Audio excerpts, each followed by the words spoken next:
Good evening, everybody. Welcome to issue whatever we're up to, 95. Just to remind you all, guys, this is going to be my last stream before I have my late week next week. So there'll be nothing next week. So let's try and make a really good show tonight. And I have a lovely surprise for you tonight. Introduce my co-host, Horlicks. Hello, everyone. Hope everyone's well. Yeah, nice to be back. I'm feeling okay today, so yeah. Let's I thought I'd join the stream and catch up and Yes, thought you'd pop in. looking forward to it. Yeah, and we have a second guest. We have our more than glamorous assistant, Dave Say. Hello. Hello. So nice to see Horlicks on here as well. Isn't it wonderful? Give it a couple of more shows. It'll be just like the old days. Yeah. It might be like the old days tonight. Yeah. It's great to see Horlicks back. So how's your internet connection, Horlicks? Yeah, it seems to be okay. Yeah, good. So I know you had a few problems. Right, so I'm going to give you your old job back then, Horlicks. Do you want to do a catch up on the comments before we start the build? Yeah, okay. So, mind you, I'm going to see what's on here. Right, yes, we've got Paul 61C7E saying evening all. Hello. P40F20, hello. And he said, yeah, it's Routemaster Day.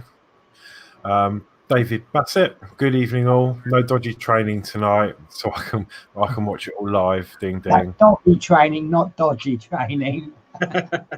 Oh, doggy, sorry. Yeah, I read it quick. We got Love Minis, hello, how are you? We got a joke from Love Minis as well. Why did the Can Crusher quit his job? Because it was so depressing. Actually, yeah, I think that was said a couple of weeks ago, wasn't it? Yeah, but it was so good, it was worth mentioning. It was good, yeah.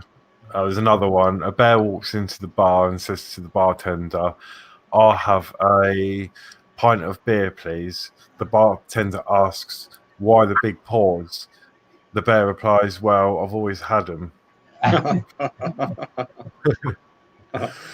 another one, we go, what's a pirate's favourite letter? Insert you saying R. You think it'd be the R, but it's the C. I don't get that. The C? Or I've said it wrong. Well, you'd think the pirate's favourite letter is R. Oh, R. Yeah. It's actually the C. Yeah. I ruined that one. Sorry, Love Mini. So yeah, we got Roger Kendall. Good evening. Nice to be back. And we've got Alex. Oh God, is it Demetrius? Demetrius. I don't know either. I do apologise. This is why you do. I said that. Well, good evening. Good evening, Pennykins, and the rest of the fellow co-hosts. I'm so looking forward to your issue 95 build. We've got Stuart Sullivan. It says hello. We've got Andy M. Evening all. Looking forward to tonight's show. Levi Otter. Good evening all. I've lost it. There we go. Andy M says welcome back, Horlicks. Hello, thank you very much. And then we've got Martin McFly. Hello everyone. Hi Penny, Horlicks, and Dave. We'll just miss one. David Bassett. Great to see Horlicks back, and hello to Dave Say. And we've got Fleetwood J in the house. Hi Penny, Alex, and Dave. Hi all. And you guys may have noticed a new feature. I only found out about it this morning. When you display comments, it actually now pushes the screens up, so that it doesn't actually cover people up. So if you look, the screen pushed up a bit. It's a bit flash, isn't it? Yeah. It's a bit better than doing that sort of thing, isn't it? Yeah, I kind of enjoyed doing that, but it was. I quite like it. It works well, doesn't it? Right. So, shall we do some building? Yeah. Right, so what I'll do is I think it was like ages since I last did a show, but it was only a week ago, wasn't it? Yeah. So, right, excluding the figure, this is what we did over a 2-week period many weeks ago. Wow. Which is looking lovely. And this is what we did in the last building issue. So obviously what we're expecting today is half a gap on the extension. Now, I was a little bit shocked because the screws are there, are supposed to, it says in the instructions OP, and we've been putting DP screws in, but I tried it last week with the OPs and they seem absolutely fine, but I won't know for sure until I actually get this onto the bus. So I'm still going to stick with that. In fact, if it says OP today, I'm going to try it again with OPs, but obviously I'll always be very careful. Because I say we have, and this isn't like wobbly, but it's starting to work its way a little bit loose. So my advice to anyone on that one is either hold off the build for that stage until you're actually going to attach it to the bus and you can go build attach, or build it and put it away somewhere safe and keep it safe, because with me keep picking it up, it just seems to make it a little bit looser. Right, so let's change my camera. We'll just take a minute or two just to get things set up properly. So you've got a shot of I've got a new thing now. I'm really into dried figs. So, no, I love them. I mean, next week I'll be into something else, but you know, I suppose dried figs is better than. They're really weird. You put them in your mouth, you chew them a bit, and then all of a sudden you get this explosion of seeds. Next week you'll be into Andrex. Right, so yeah. clean up on screen. Okay. So this view. There we go. I think that one's going to be better, isn't it? Right, so this week then, yep, we've got the framework and windows for the upper deck. Here we continue to assemble and fit the framework and windows for the right-hand side of the upper deck. Right, bear with me. My knife has gone walkabout again, but I have got a pair of scissors, which aren't cutting very well. There we go, there we go. So there doesn't look like, oh, hang on. Oh, I thought there was some interesting shaped windows, but it's actually the packaging. Right, sorry, I have the bluntest scissors known to man here. You still lost your knife? Still what? Lost your knife? Yeah, I found it and lost it again. Oh. You know me. Right, okay, so I'm going to do this. Is that too bright, you think?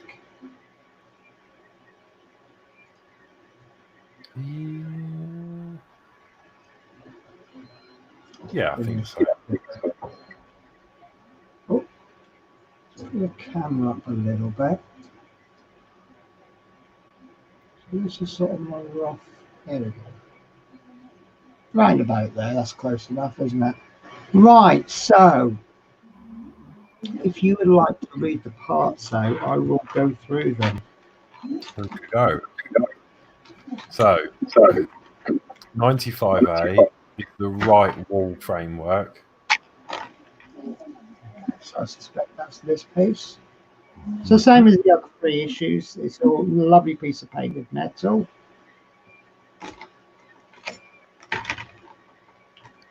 Okay. Yeah. We've got 95B, which is a window bar. A window bar will be this piece. So we've had this 1, 2, 3, 4, 5 times previously. So this is actually a piece of plastic. This is the old, I can't believe it's not plastic. Yeah. Yeah, definitely. Yeah. We've got 95C, which is a winder. Okay. There is the winder.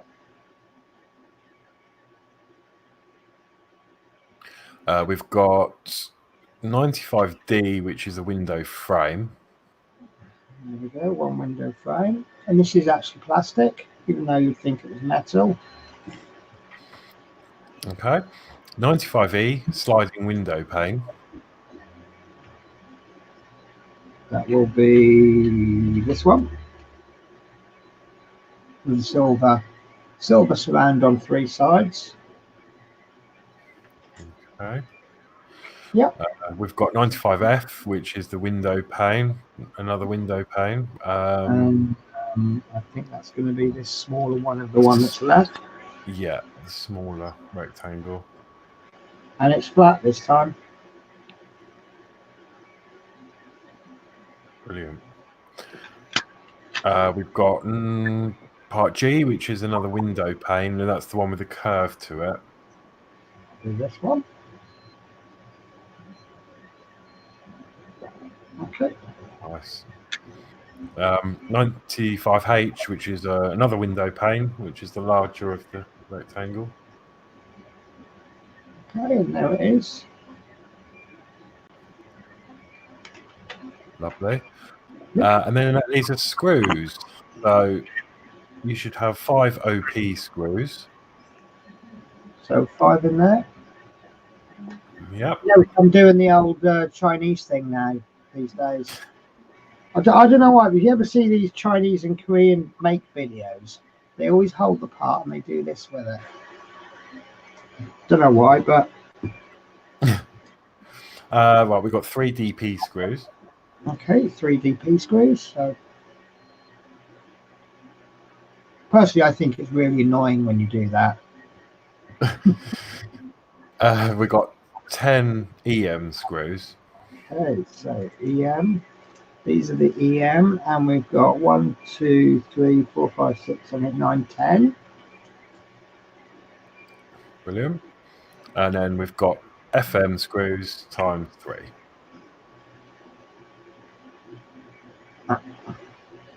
And that's all the parts, guys. Yeah.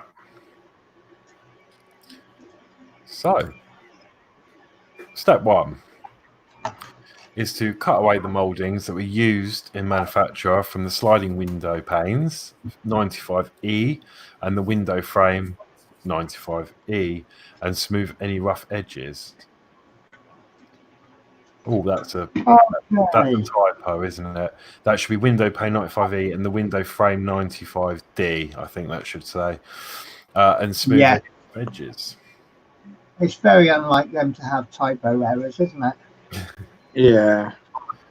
Very unusual. Right, so I think we've done this a few times before, but obviously I get the chance to go through it. So we want to cut this little piece off. The way I do it, again, there's lots of different ways to do it.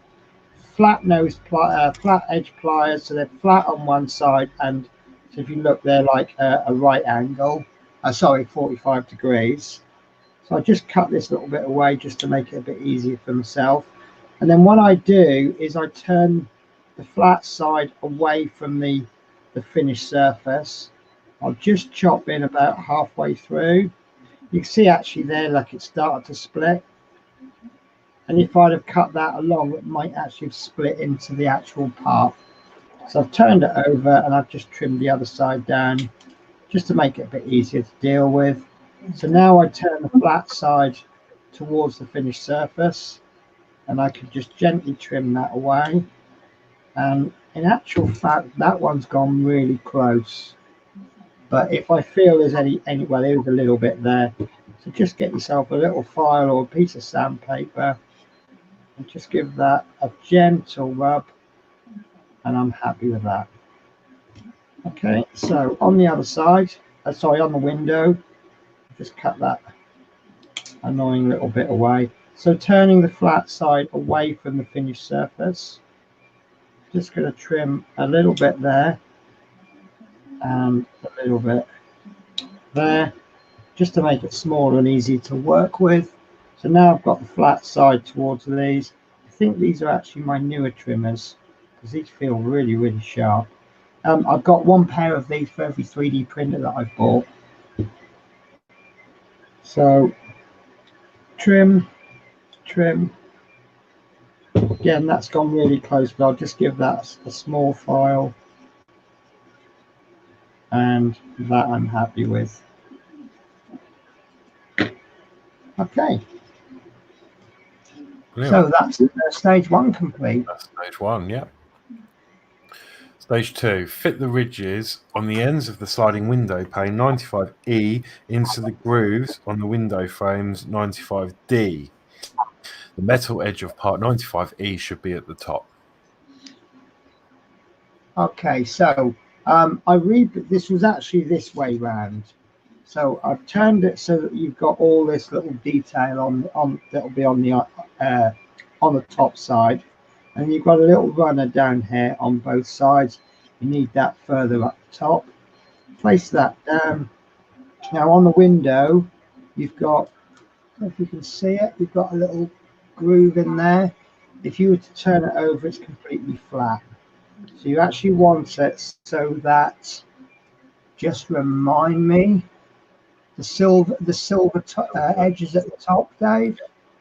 Yes, the silver edges at the top. So take the long silver piece, place that at the top, and then you want these grooves to be facing downwards, and they will go into the ridge along there, like so, and that is a perfect fit. I will go as far as saying that's perfect. Do you know why the silver bit's at the top? Because that's a metal strip which will protect the window from smashing if this window is closed too quickly. That's my guess. Yeah, also protects the person from cutting their hands on the glass. Yes, because when they pull that down, they'll do it like that, won't they? Yes. Whereas they'll probably push it up like that. But then again, you have a winding handle to do that, so. Yeah. Right, so yeah, if that was that way round and you ran your fingers along the glass, you'd cut your fingers off, whereas there you would just run along smooth metal. Or if you tried leaning out of the window or something. I suppose you could get your head out of that bit of glass. Yeah. There's only one way to find out, isn't there? who should we pick on? How about Beatnik Girl? Beatnik Girl? If that was slid right down, I don't know. Oh. See, we do these experiments for you guys.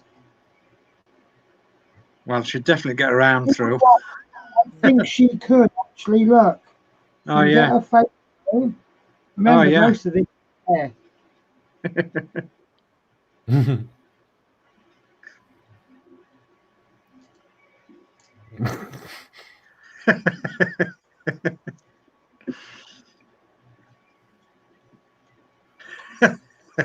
Help, I split up with my boyfriend and he's gone all psycho.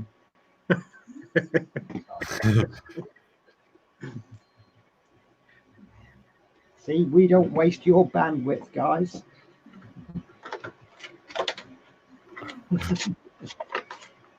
David Bassett sitting there thinking, God, I wish there was doggy training tonight.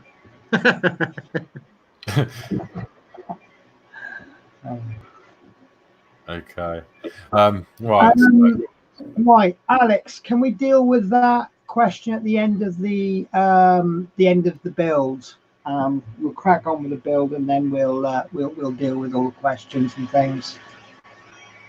But please bring it up if you think we've forgotten. So stage 3 then. Stage 3. Take the assembly 93A or 93B from the previous issue and fit the window frame 95D with the sliding window pane 95E into the right wall framework 93B, fixed into place with 2 DP screws. Oh, yeah, DP screws. If you say it too quickly, it sounds like a muscle relief, doesn't it?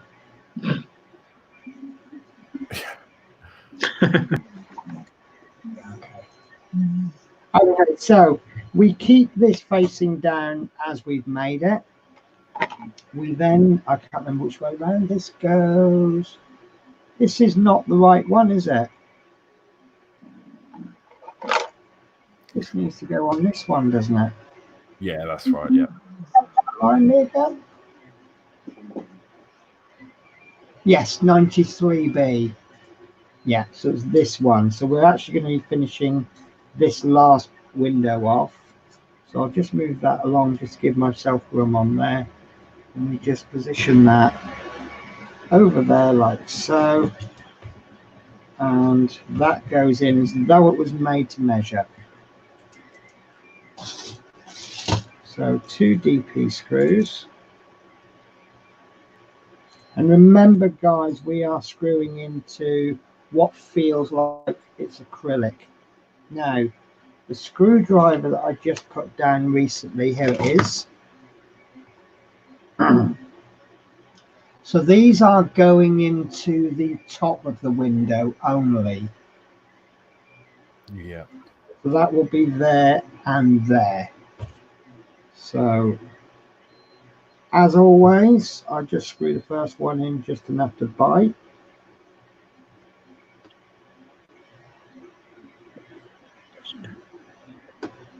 There we go. Look, that's biting.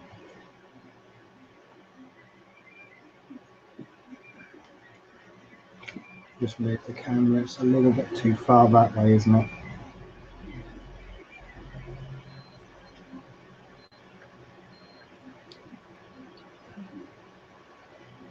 Right, so now that's bitten, I can pick the piece up and then I can look at it a little bit better, and then we'll screw this very gently because there's a very small amount of space between a little bit too loose and whoops, I've cracked it.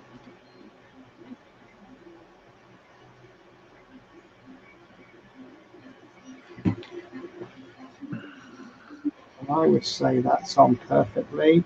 The window is a little bit stiff, so this one I'm going to position partially open. These loose ones I'll have fully open or fully closed, but these ones that stay in any position I put them in, I'll take advantage and I'll have them partially open. Yeah? Mm-hmm. Yeah. So this one, you see that pretty much goes on its own. So, right, okay, so what's next then, Horlicks? Okay, so step 4, fit the window pane 95F into the inside of the right wall framework 93B so that it slightly overlaps the sliding window 95E. Fix in place with 4 OP screws which are fixed through into frame 95D.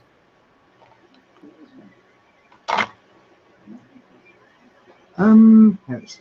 Right, so this is what I'm going to call the smaller of the 2 larger windows. Wrong view. Right, so you see you've got 2 larger windows. It's actually the smaller one of the 2. Now,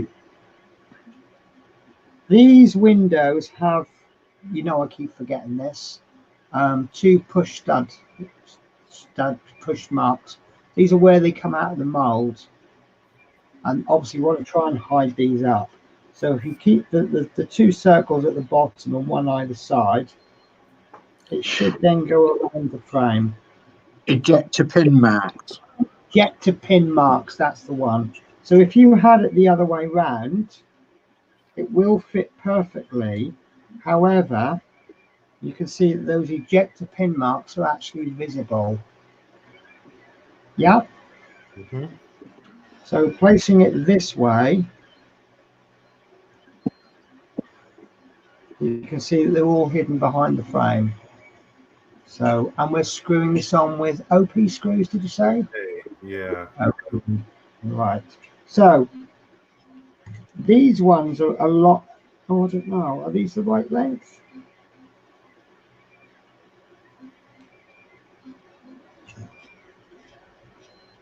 See how I get on.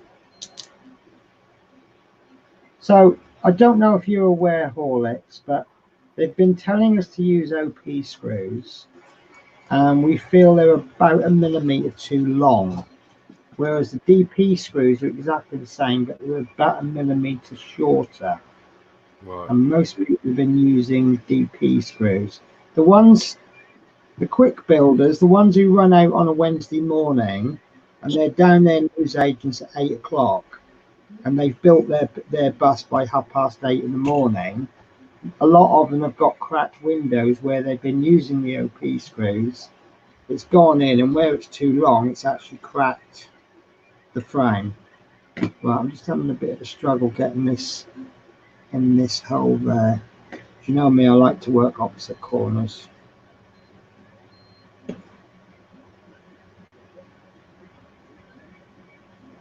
Right. No, that's not biting. Could be it's not even in the hole. That's bitten. So they're not in very far, they're only just in enough.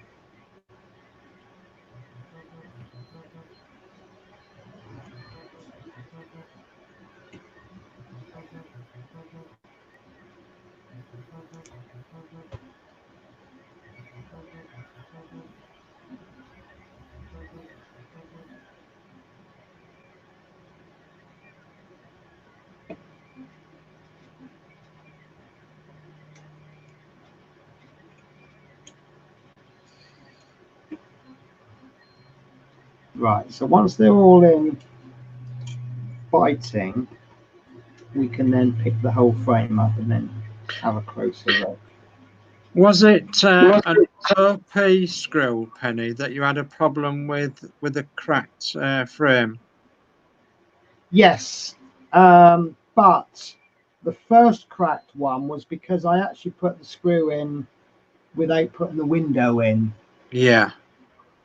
But see, all of these have been DP screws, but these ones I put OPs in, and I'm just, there is a gap there, but I'm going to see how I get on with these. If I'm not comfortable with them, then I'll take them out and put DPs in. Yeah. But you see, that's going in as tight as it can. You see, there's a big gap there. Yeah.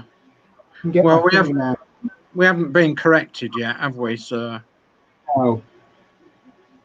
But I am fearful of. Oh, actually, that one's gone in a little bit more.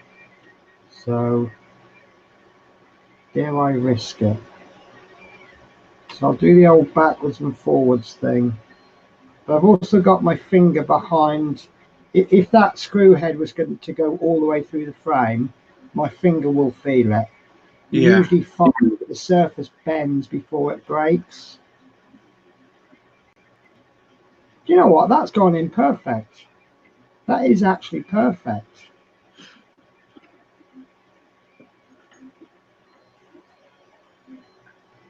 And that has over threaded. Ah, okay, see what's happened there. It's actually not fitted in properly, look. So it might well be, we've had this before, where we've had to file part of the frame down. Crack, crack. I don't like that sound. Oh dear. Don't like the sound.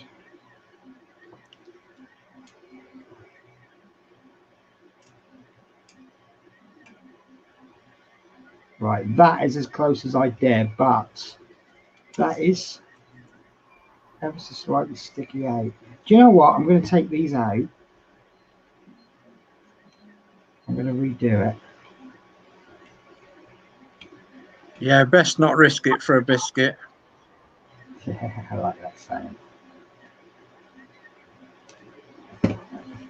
So if I push this window frame in, there we go, I'm actually pushing it in, and then I'm going to screw it in, so it won't move the frame. It won't have the chance to push the frame out because I'm actually holding it in with some force with my index finger and thumb. I can feel it trying to push that frame out, but that is a much better fit.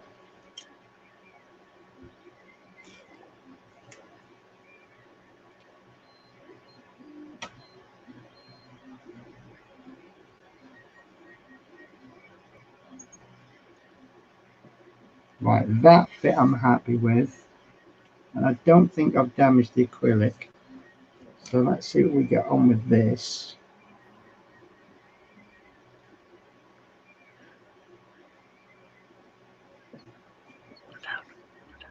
The backwards forwards, oh sorry guys, I'm off camera. The backwards forwards thing is working quite well. Yeah, I'm really happy with that. I think there's still going to be a panel go over the top anyway. Yeah. And not just this one.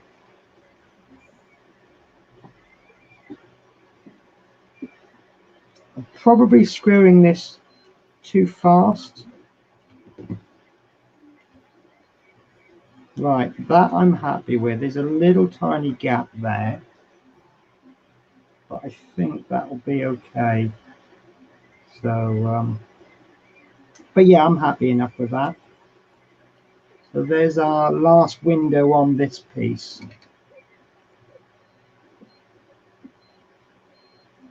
Yeah. Yep. Brilliant. So, Right, step 5. Fit window pane 95H into the right wall framework 95A. Fix in place with 4 EM screws. okay, so I've just switched the parts over so that we're working with this one. And there we go. So this is the larger of the two large windows. I know that didn't really make sense, but right, so that's going to go into this one obviously because it's not going to go into the rounded window. And we're looking at where the pin marks are. We just want to make sure that that window looks like it's going to fit and all the ejector marks are hidden. So we'll try that round this way. Don't like that one because there's a little ejector mark just in the corner there. Not a lot showing. Saying that fits fine. So it might well be that this is any way round.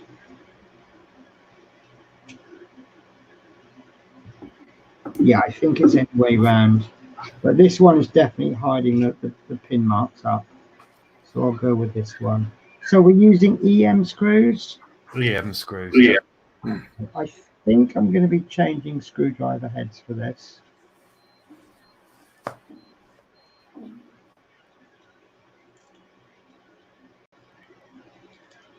Let's see if I can get the packet open.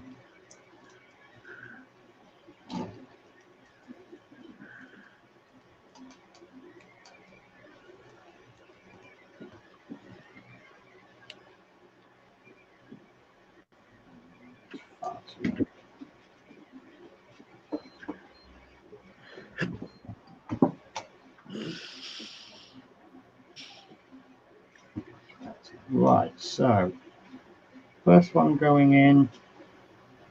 See that okay, guys? So that's going in just enough to bite. And you know what I've forgotten, don't you?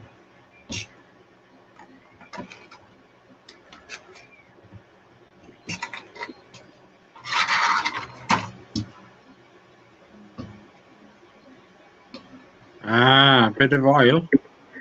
Bit of oil. I managed to get the oil everywhere. Right. So let's put the second one in, then I'll redo the first one.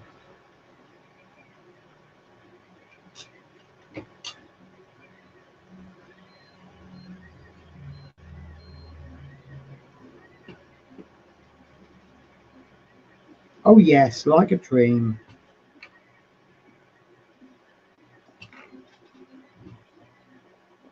Actually, I'll put a third one in, that will hold the window steady then, won't it?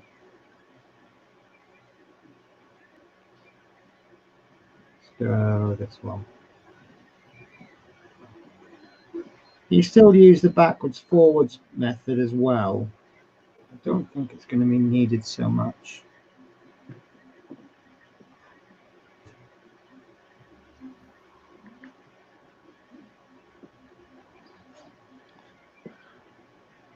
You don't need a lot of this, just a tiny dab just on the first bit of the screw that's going into the window.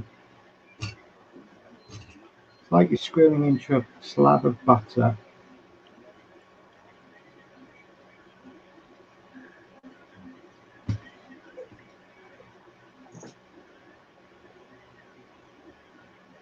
Lovely. Right, so once that's in, obviously you can pick up the frame and then you can just finish it off carefully.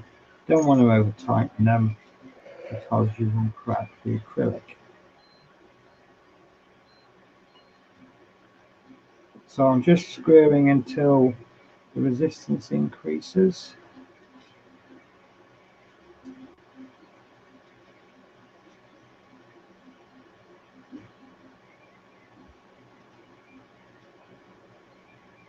Just very lightly moving the oil because I suspect it's because of the oil.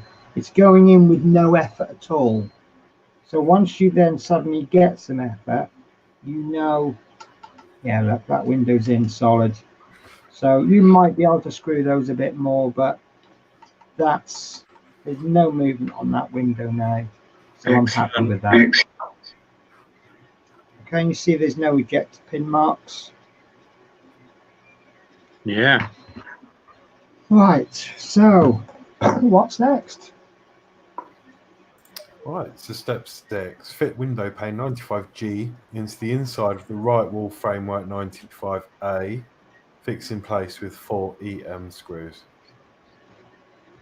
Lovely. So same screws as before, and obviously there's only going to be one way this window can fit because you just won't be able to get it on any other way.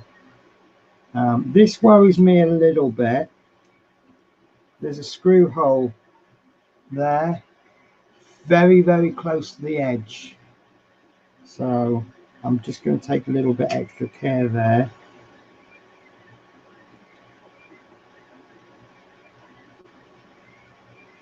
There we go.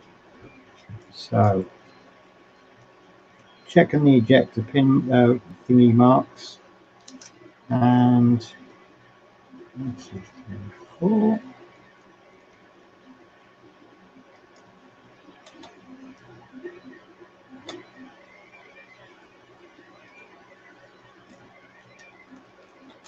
Right. So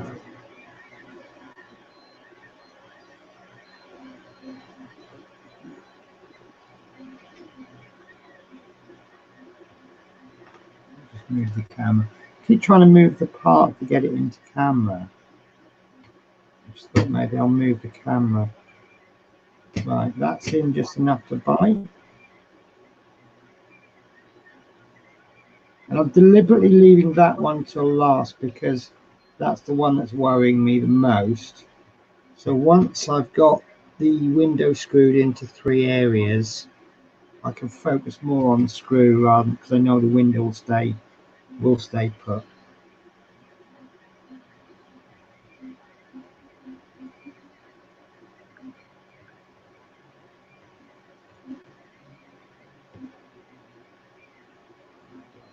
So yeah, I think it's definitely the oil that's making this easier to go in. Yeah. Because, you know, I say, oh, it might have just been an easy screw hole, but every time I put oil in, it's been absolutely brilliant. And when I haven't put oil, sometimes it's been difficult, sometimes it's been easy. But even the easier ones are still hard to put in than the hardest ones with oil. Right, that's as close as I dared to go with that window. But if you I don't know if you can see, I'm hardly applying any pressure. I'm just using 2 fingers. And then, whoop, there it is. More pressure needed, so that's where I stop. Okay, very light pressure.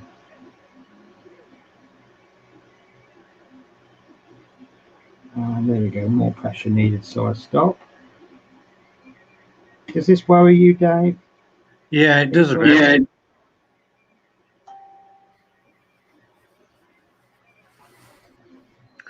It worries me that they're going to crack.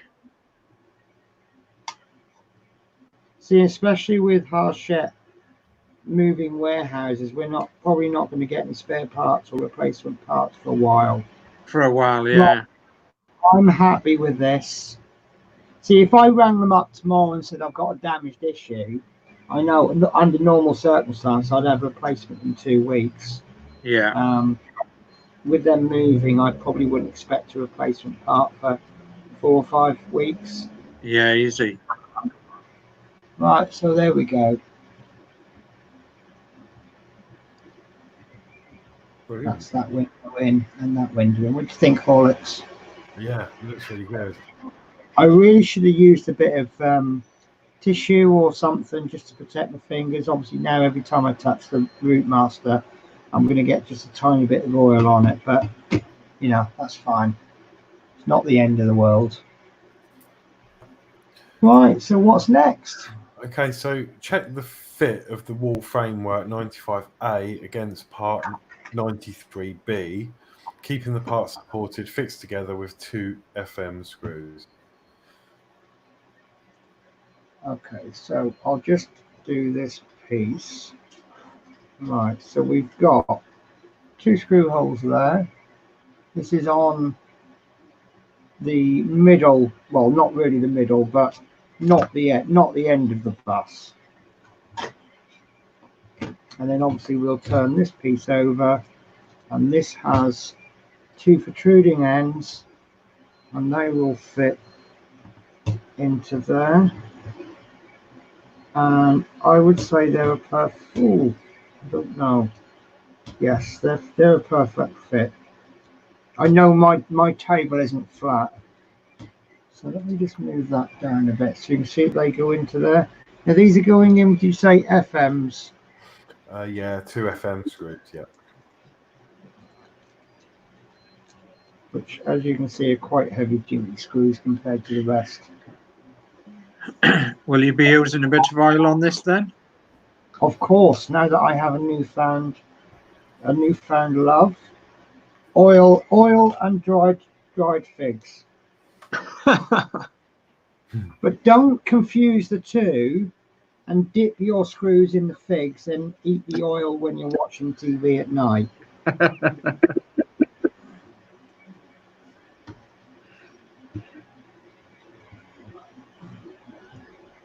So that's in enough to bite. I'm not sure if that's, I think I'm going to just take that out. I think I might put that in at an angle. I tried to get a good camera angle. Sometimes I focus more on the angle of the camera than I do of the actual screwing. Yeah. So let me just, if I do that, you pretty much get the same view, but then I get the room to work with. It's a lot better, isn't it? So, oh, it's just going to be so nice. Right, so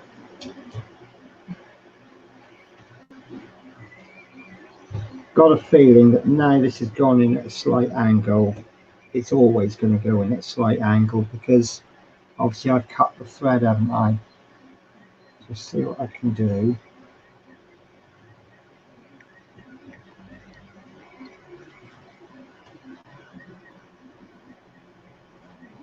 It's a slight improvement.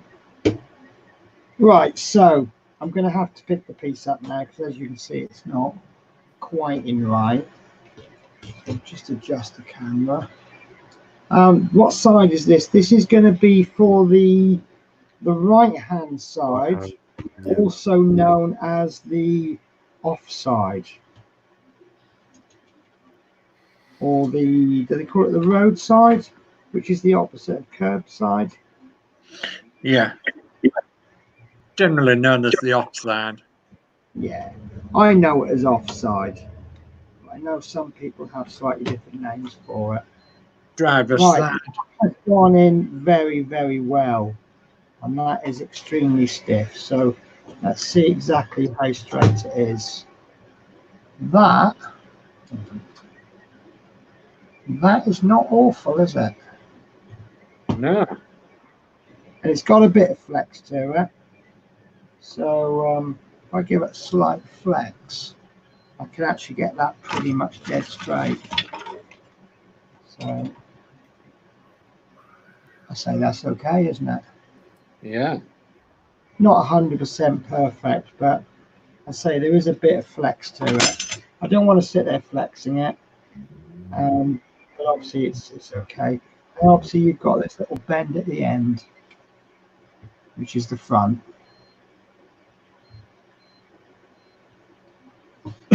Right, so I believe there is more, isn't there? But I'm just going to show you this bit.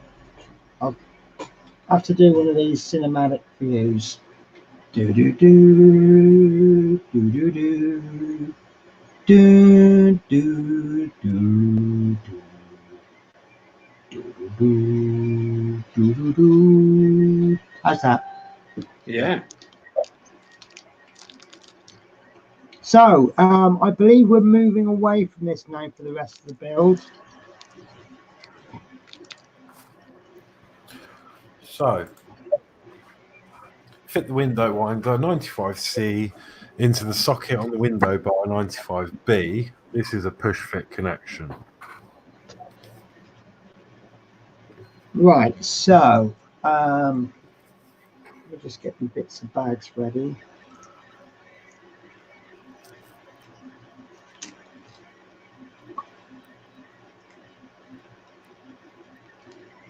Right, so this is one of those pieces that is extremely simple, but equally easy to get wrong. So we want the little tab at the top, and then we want the flat piece of the bars away from us. And then once we get the little winder, there's two bits to it. You've got a little pointing bit there, and then on the other side you've got, it's a little bit more shaped with a little knob on the end. So you want to, the little flat bit is going in, and I'm going to put this one, I'm trying to think of ways that I've put it in previously. I want all of my handles to be pointing in a different direction. So that's good fit. So that's how I've decided to put mine.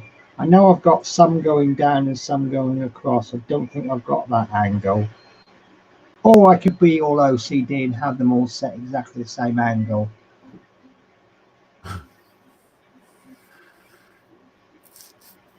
Right.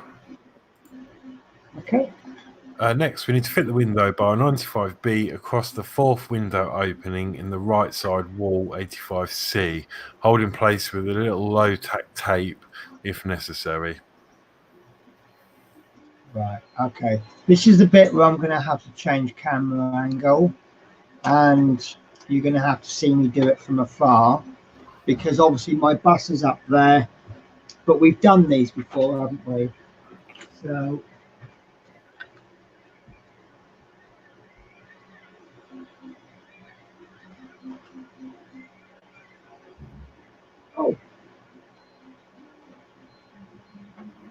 oh no, last week's bar has fallen out and fell on the floor,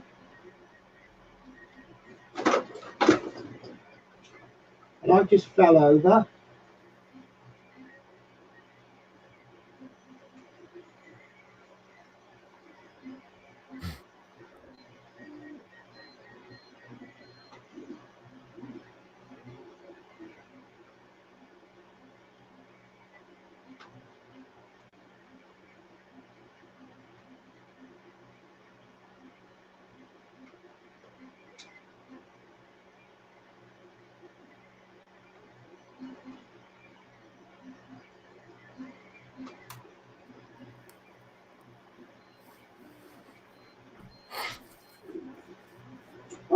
Right. Okay, guys, I'm having a bit of a problem. Well, double problem, actually. What's up? Right. The first problem is that last week's bar has fallen out and it's fell on the floor in between a load of boxes. The second problem I've got is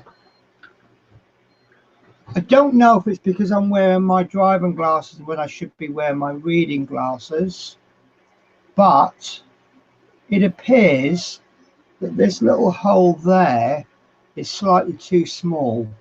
I don't want to make that hole bigger in case it's just my vision. So I think what I might do is I will leave this. I'll pop this in my little tray of bits. I'll have a look at it when I've got a better chance to do that, and also I'll find the other bar.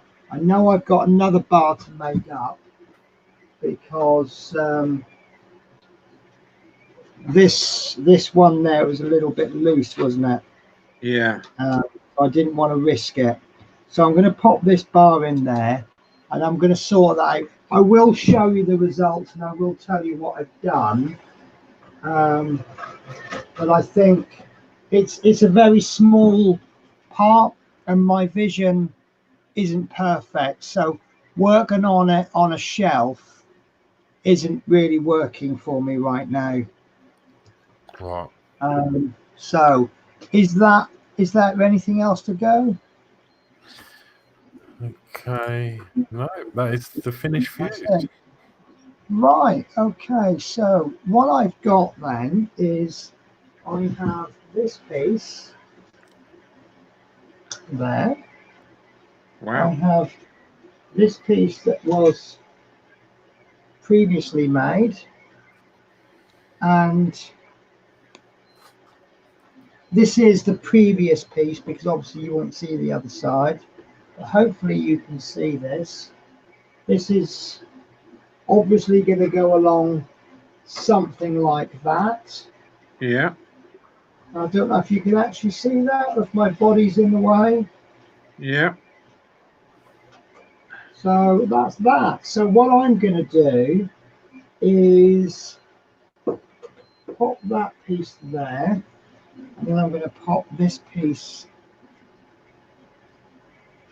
there.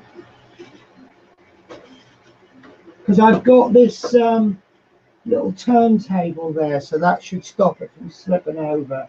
But it props up really nicely there. I'm actually using the side of the bus to prop it, but it's all good. It's actually resting mostly against the rear tyre, so that's all good.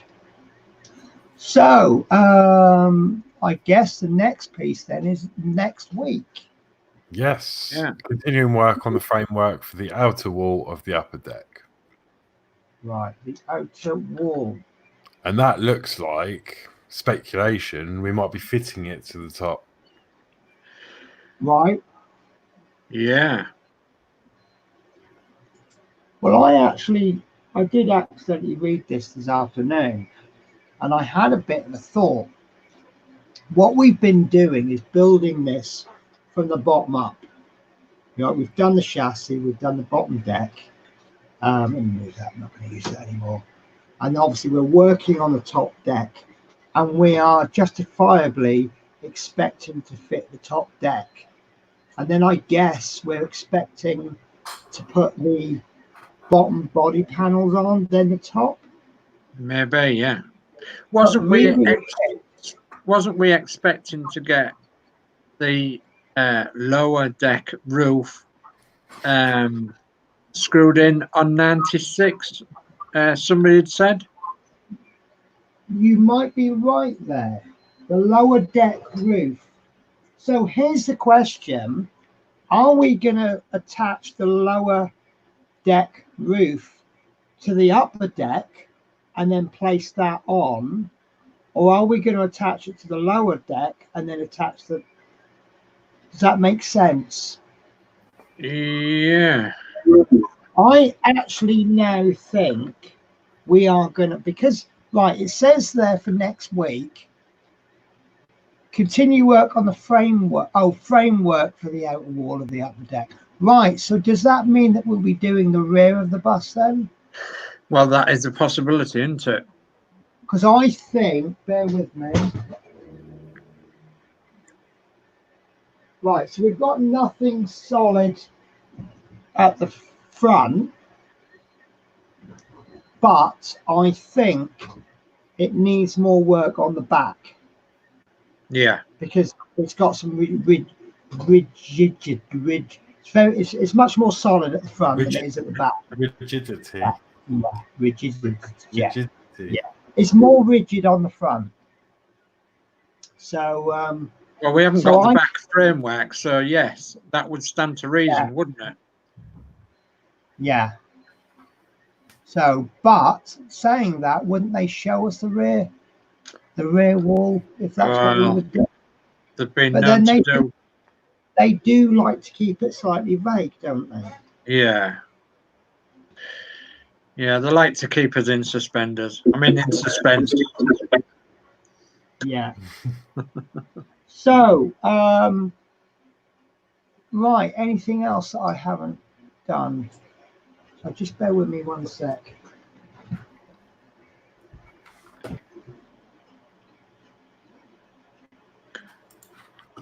Sorry, a guy at work has asked me to do a print for him. And what it is a joystick for the Xbox One controller. And I've reduced rigidity at the rear. So yeah, so I'm doing this print form, but I'm doing it in PETG because he's got kids, and you know what kids are like with games. They can be a little bit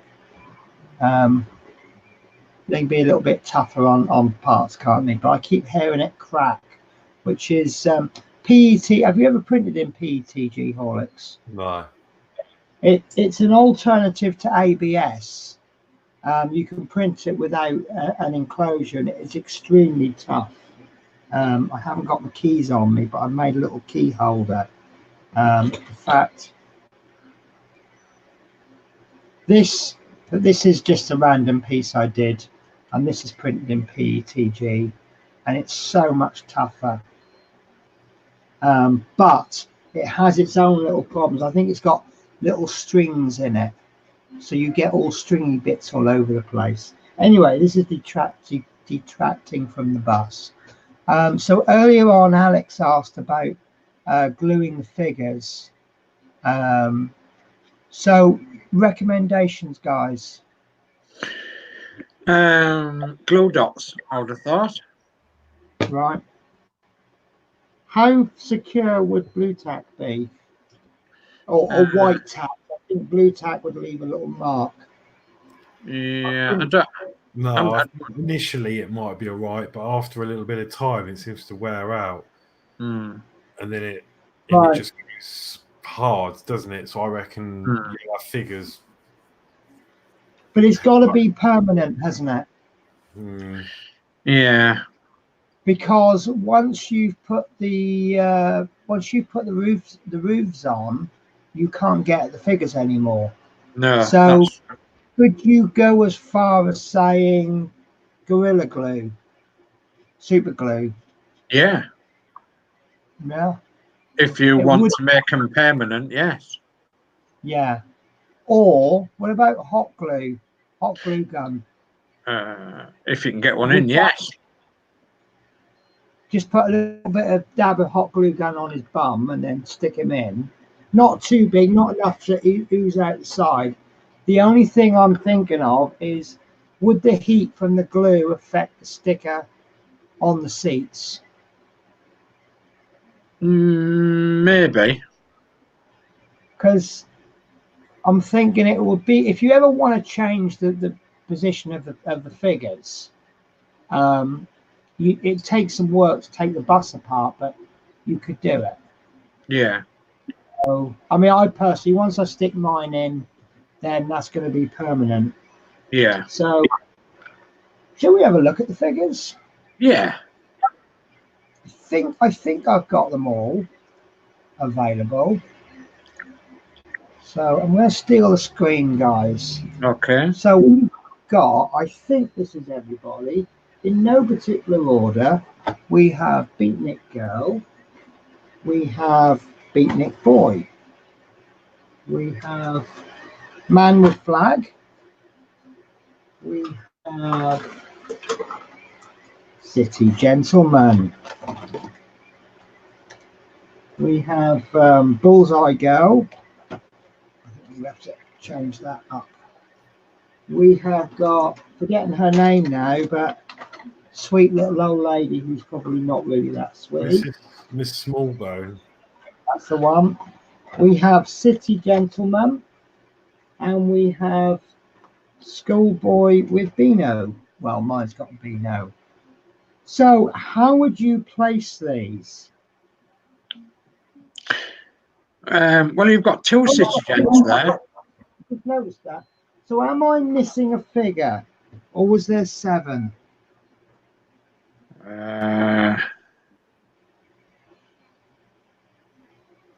That's it, isn't it? I think it is, isn't it? 7 figures. Does that sound about? Double-sided tape. Double-sided tape. I don't know if it would be too strong. If it'd be strong enough.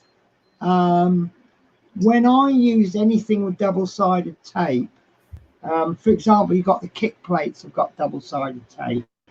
I like to position my finger over it to warm the tape up a little bit with your body heat.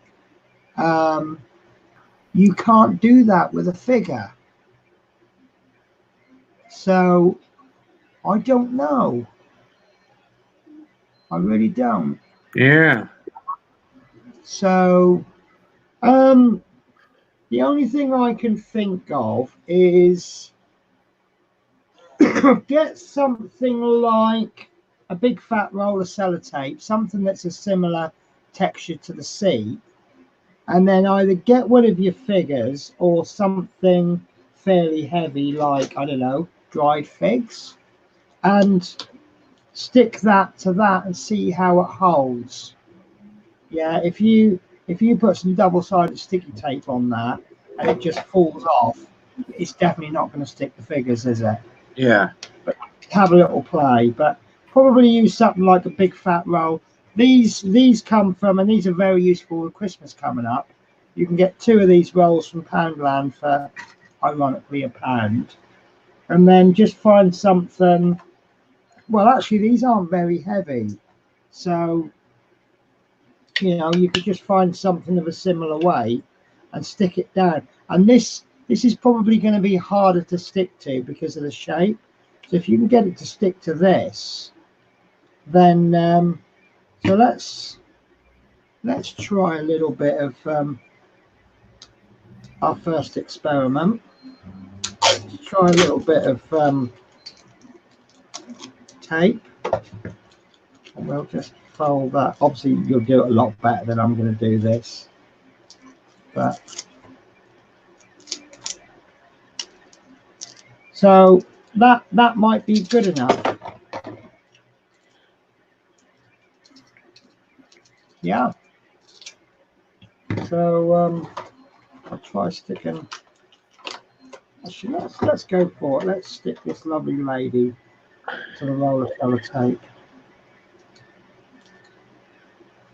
Yeah, I think that might do it. Yeah. But you'd probably want to cut the tape. Oops, I pulled the paint off. Good job as I stuck at the bottom, wasn't it? So you might want to shape the tape and get as much surface area as you can. But yeah, that seems to work okay. So you're actually thinking about that, you might want to consider roughing that up, because if that's pulling that tape up, that paint off. Yeah. So but yeah, try it, experiment and see what happens. Right, so my thoughts on figures. He's definitely upstairs at the front, because that's where I would be if I was a schoolboy. She's definitely downstairs, and he's definitely upstairs because he's smoking. Yeah. I like her as a downstairs model. Yeah. Because she's holding on to the bar, and I think she fits at the back a little bit better. Yeah. Let me find the bar.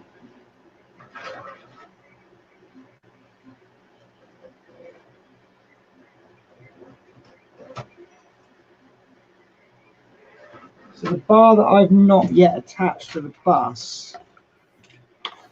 Oh, this one I've not opened.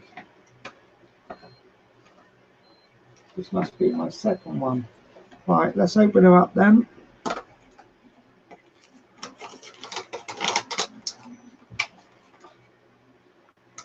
Shame they have it. Oh, it is issue 71. Right. I do like the packaging on these. They've done extremely well. I've had one broken figure out of all of them. There you go. So I think she's just got on. Yeah. So this guy, I think he'd be on bottom deck. And I think if we can position him on the side that you get on, he's then looking in her direction. So I'm going to place her on the bottom deck, and I'm then thinking these two can go upstairs where they plan to have a slight bit more privacy. Yeah. It's not a million passengers. Sorry, bear with me a sec. Fleetwood J has just posted a link, and I'd like that link to come out as a clickable link. So you might get a bit of echo where the sound is on. I'll just hit the mute really quickly. Oh, I've done well today. I've only got 3 dislikes. Come out as a clickable link. Right. Okay. That link has shown. So that's good.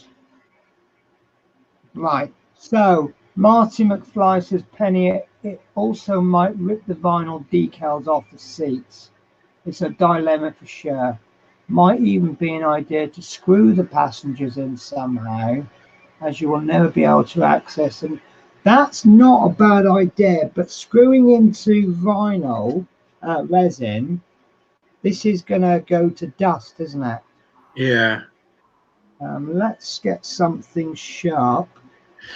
Could you not put a peg in them and then drill a small hole in the seat? Oh, do you know what? Yes, I'll tell you what would do the job really, really well. If you don't mind spending a little bit of money,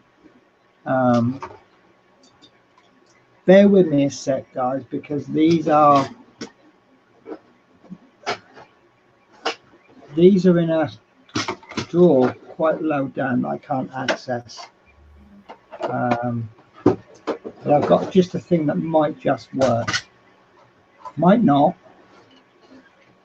Right. Got some somewhere. Right.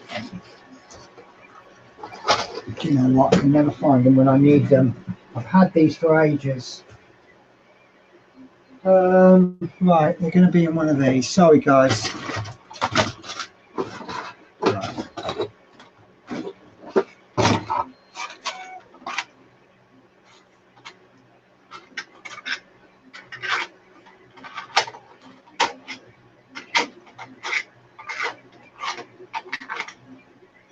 Do you know what? I've got one colour of LEDs, and I can't remember what I've done with the other 3 colours. That's got nothing to do with it. No! Everything's falling off my shelves now. Right. Oh, that's not one. Oh no! You'll never believe what's just happened. What are you doing? I've just dropped the lady. Oh no.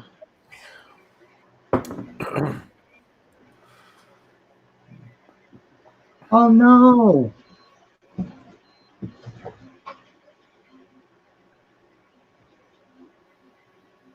Do you know what? I think I'll just get away with that. She has got small bones, isn't she? Yeah. They break like that. She's very tiny and delicate. Oh, I can repair that. Yeah. Oh no, she's fine. Yeah, I'll make sure. Yeah, that's fine. Whew. Of all the places, if her head comes off, that would be a different story. Let me find her box. Right, okay, so what I was looking for that I can't seem to find, the reason I can't find the box is because that was what dropped on the floor. I think they're called knolled nuts. And what they are little nut inserts. Do you know what? It's going to plague me now because I know I've got some. I know I've got some. I know they're in one of these drawers. And it's just going to plague me until I find them. But I've only got one more box to look in. I think that's that one. Small bolts and fixings. Oh, I think I've already looked in those anyway.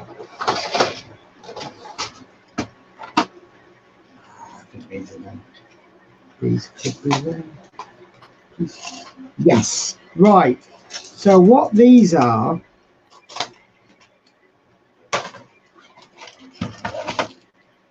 they're little nuts, but they've got rough edges on the sides. Oh yeah. Sorry, they're awful. No, I've just opened Cure up for. Right, so let's bring that view in really close. Right, there we go. So that will take an M3 bolt. You can get these in various sizes, but these ones have got an M3.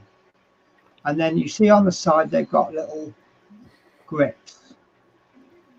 So if you drill a small hole in the bum and then push that into the hole, make sure the hole is just ever so slightly smaller than this, and then this will cut its way into the figure, and then you can drill a 3mm hole in the seat, and then you can bring a bolt up underneath through the seat into the bum of the figure.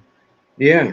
The only problem is, obviously, if you ever take that figure out and move it onto a different seat, you're then left with a hole. Having said that, perhaps we could make a plug. If someone had a spare seat, if you get hold of a spare seat from somewhere, just cut a little hole out of the seat.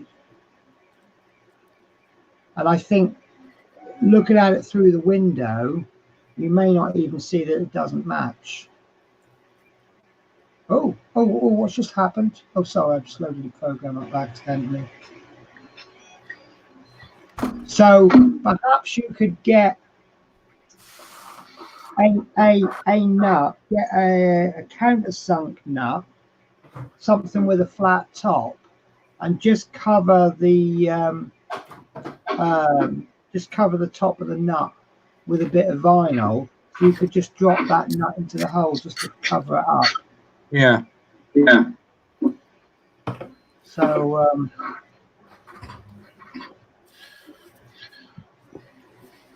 right, I'm going to give up looking on my desk for stuff because it's ending in disaster, as you can see.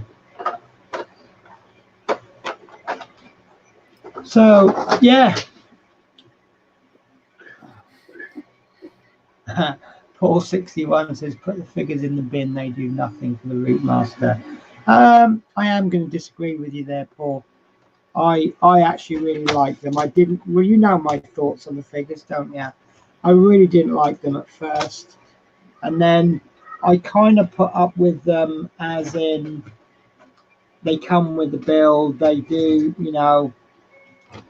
And then as we've got more and more figures, I've actually enjoyed them really more and more. And then when we got the last figure, I did actually like that one from the moment I opened the mag. So Marty McFly is asking about hot glue. I like the idea of hot glue. What have I done with? Well, I'm thinking with hot glue, if you're Right. really careful, you could probably peel it off. Well, the thing is with hot glue is that you can peel it off afterwards, can't you? Because hot glue is what they use when they stick things on the front cover of magazines. Yeah. That's and it's also what they stick boxes together with. So you can actually peel it off once it's. You have to be a bit careful, but you can peel them off. So I'm tempted to go for hot glue. The only thing is with hot glue, I've lost Mrs. Smallburn. I put her in a box and then put the box somewhere. How bad is that? Don't tell me I dropped her again on the floor. As soon as I get up, I'm going to stand on her. She'll turn up. She's probably off investigating the youth of today and something to think about. So PVA glue, I've never really stuck anything with PVA glue. Is it going to be, I mean, I've stuck things with PVA glue, but nothing like this. Would it be strong enough? PVA glue is generally quite strong if you get the right stuff. And Right. you've got to leave it 24 hours to set. Right, okay. So would you be confident with PVA glue? Yeah. Right. Yeah, I would. Because I've got to be honest with you, I'm thinking a very, what I'll probably be doing, we need someone who has spare seats to give it a try. I will probably be using Gorilla Glue, and then they're stuck in and then they're not moving. P40 F27 Woodland Scenic Foam Tack Glue. Yeah, but then you've got to go out and buy it just to stick 7 figures in, or however many figures you've got. So if it's something you've already got, brilliant. But I think for most of us, the sort of things that we would have lying around, or things that we can pay for with pennies, is things like PVA glue, super glue. You know, we can get super glue from just about anywhere, can't we? Pound shop do it. So now I often use the yellow tubbed PVA glue, which is the builder's quality. right.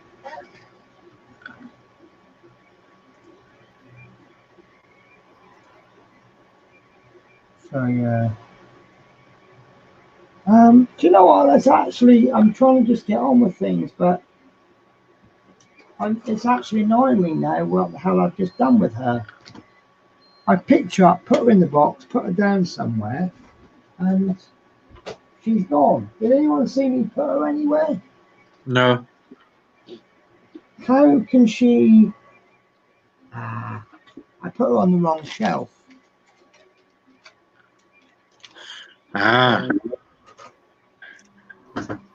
So yeah, she will be off to the zoo later on to play with the gorillas, where she will feel that resting and recuperating at Bristol Zoo. So 461's got, I've got 2 sets because I'm building 2 Routemasters. As soon as the last figure arrives, they're going on eBay. Fair enough. Now I appreciate that not everybody likes these figures, and I'm not going to disagree with anyone that doesn't like the figures. So, but I'm all right with them. I'm more than happy. And as each figure has come, I've actually been more happy with them. So I've just grown to like them, and You know, when Peter Capaldi came, I'm just like, yeah, I really like them. Owlite, that'll be very permanent, won't it? Yeah. But that would certainly do. I mean, if you're talking about permanent glues, a glue that I'm using more and more is two-part epoxies. So Yeah. and that's brilliant. A lot of my R2D2 stuck together with two-part epoxy. You can get that in a little mixer gun as well, can't you? Yeah, they don't always have it, but the last two-part epoxy, sorry, the first two-part epoxy I got actually came from Poundland, and it comes with a syringe with two nozzles, and you just squish a bit out and then mix it and use it, and that's really handy. It doesn't always come out exactly level, but it comes out fairly roughly, and you don't need it to be, it doesn't have to be exactly 50-50 mix, but obviously if it's, I think one is a hardener and one is the actual glue, so if you put too much of one in, it'll be quite tacky, and also not that strong, and if it's the other side, it'll just dry set really quickly. Yeah.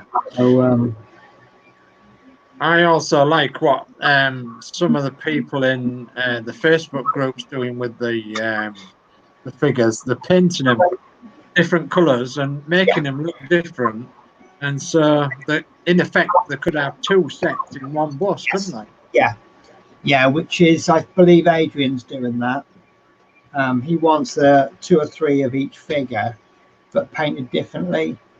Yeah. Maybe Hachette would supply something. I don't think they're going to be, because they told us how to stick them down, haven't they? And I think they said glue dots or something. Yeah. So yeah. So I'm having a little sneaky. I won't get away with it, but I'm having a little sneaky unpicking my dried figs. I've just really got a thing for. But no, they take me ages to eat, but they're really nice. I just love them. And I love dried fruit. I've always loved dried fruit. This is one of the things I do love about Christmas, because so many things made with dried fruit. If there's anyone out there that hates dried fruit, you must be miserable every Christmas. The thing is, it's probably not the best thing to have when you're a bus driver. No, it's not. It's not. But next time, if I get off my bus and say, sorry, I need a quick relief break, and someone says to me, oh, you're just saying that to nip off a quick cigarette, I can just go, no, I'm having a toilet relief break, and I can prove it. So it reminds me of that scene from On the Buses where there's all them women drivers. yes. Yeah. Well, they put laxatives in the tea or something, didn't they? Yeah. I love dried fruit. I have it pretty much every morning, actually. I have dried prunes and dried dates. I love dried prunes.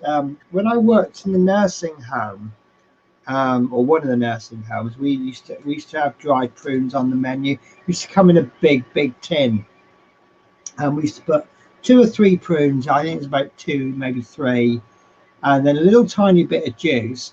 When you got to the bottom of the tin, you'd have quite a lot of juice left over. And there was me and one of the other care workers. We'd pour it into a glass and drink it. Yeah. That's really good for you, though, isn't it? Yeah, it is. Yeah. Yeah, I have it with porridge in the morning. Do you put prune juice in the porridge? Yeah, everything. Yeah. Yeah. Okay. Yeah. When I have dried figs, I cut dried figs up into little pieces and put them in. I have dried cranberries, dried dates, dried prunes, and normal dried mixed fruit. And then I have put a tiny bit of jam in, and then I put honey in, and then sprinkle a bit of cinnamon on it. Oh, nice. Yeah. on my porridge. Yeah. See And now, the secret ingredient I put in is chocolate. secret. It's not very secret anymore, is it? No. Oh, that reminds me, Chris. Chris Davies? Have you been eating breakfast? I bought him some of those. I call them cheap porridges. You know, the ones where you get the little packet, you rip it open, stick it in a bowl, and then pour milk in the packet, and then Yeah.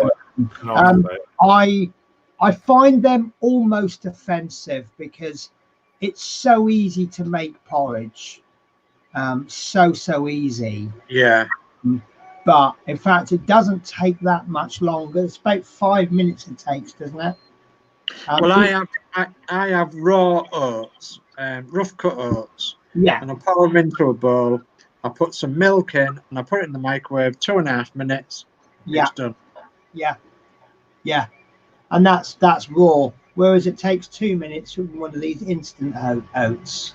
Yeah, yeah. But even if you do it on the hob, it's 5 minutes. Yeah.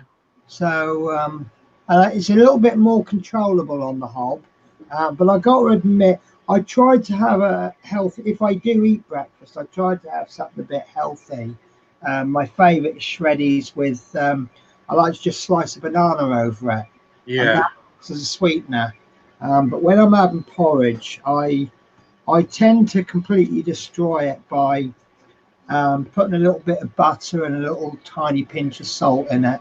Yeah. Scottish way, that is. Yeah, that's who Scotsman taught me. Mm. And then I put a load of sugar in. So, yeah, basically I can take something unhealthy and make it healthier, and I can take something very healthy and make it really bad for you. So can I. But I might try the dried fruit. Do you buy them all separately and then just put them in? Yeah. A little bit of it. Just keep them in the fridge, and then Yeah. up each packet and put a bit in. Yeah. Right. So there you go. Diet tips with Dave. Yeah. You won't need anything to eat until 4 o'clock. Yeah. If you have a decent porridge in the morning. See, my problem is I don't eat an awful lot, but what I do eat is quite bad. But if I eat in the morning, like if I'm out and about sort of 7 o'clock, I'll nip into Greg's and I'll have a sausage and bacon butty, and that'll keep me going till about 3 or 4 in the afternoon. Yeah. But that's how much I eat. So Weetabix with butter. Do you mean like spread the butter on the Weetabix and eat Spread it? it on, eat it dry. No, that's wrong. That should be illegal. I think that's Sure. I Try think- it with milk and honey on your Weetabix. Yeah, Runny honey. runny honey. Yeah. Dave, the new Nigella. Yeah, certainly as sexy as Nigella, aren't you? I've had a good teacher.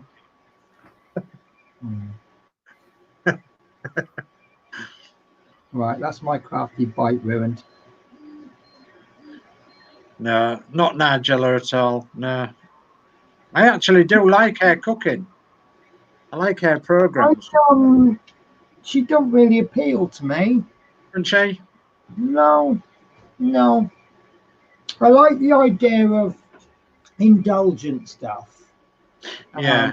I like the occasional treat, but I'm more into my little bugbear is people who say the two statements that annoy me is it's too expensive to eat good food, and the other one is when people say, oh, I haven't got the time to prepare good food. And they're the two that I tried to bust. I think you can eat very well on a low budget. Yeah. Jamie Oliver, he does so many 15-minute meals. Yeah. Well, I've got his book actually somewhere. Yeah. And he does some really good stuff. And Yeah. It's really good, isn't it, Jamie Oliver? yeah, I do like Jamie Oliver, although he's got a lot to answer for, especially with school meals and stuff. But saying that, I don't ever remember school meals being really bad. I remember having things like hamburgers and stuff on the menu, but they always had a good alternative. Yeah. Yeah, think when Fleetwood Chasers and the new Fanny Craddock. Yeah. No, when I was at school, all I remember is them serving up cheeseburgers and chips. Is that what they served, or is that what you used to eat? That's what they served. I never saw anything else. They had a few sandwiches, but nothing. That was all it was, really. Sausages, chips, burgers. Blimey.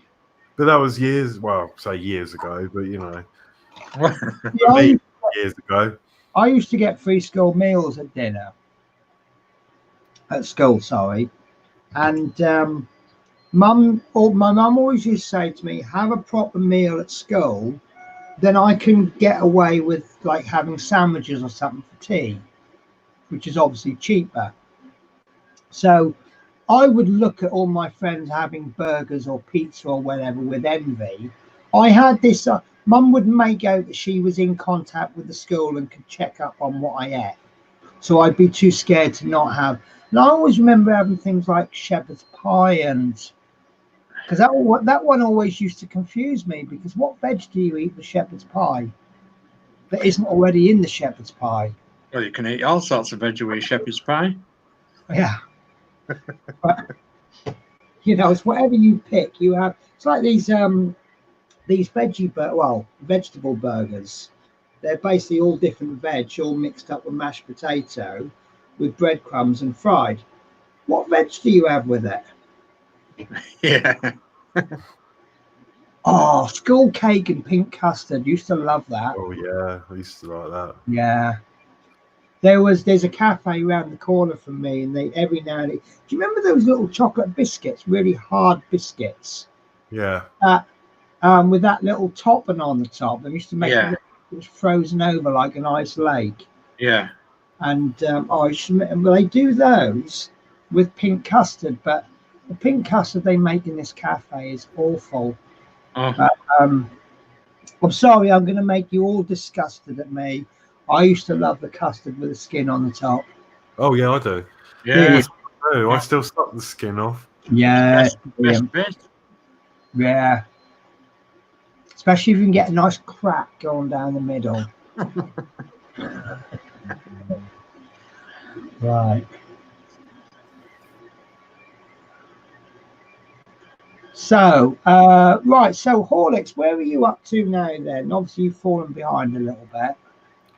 Do you know what? I really don't know.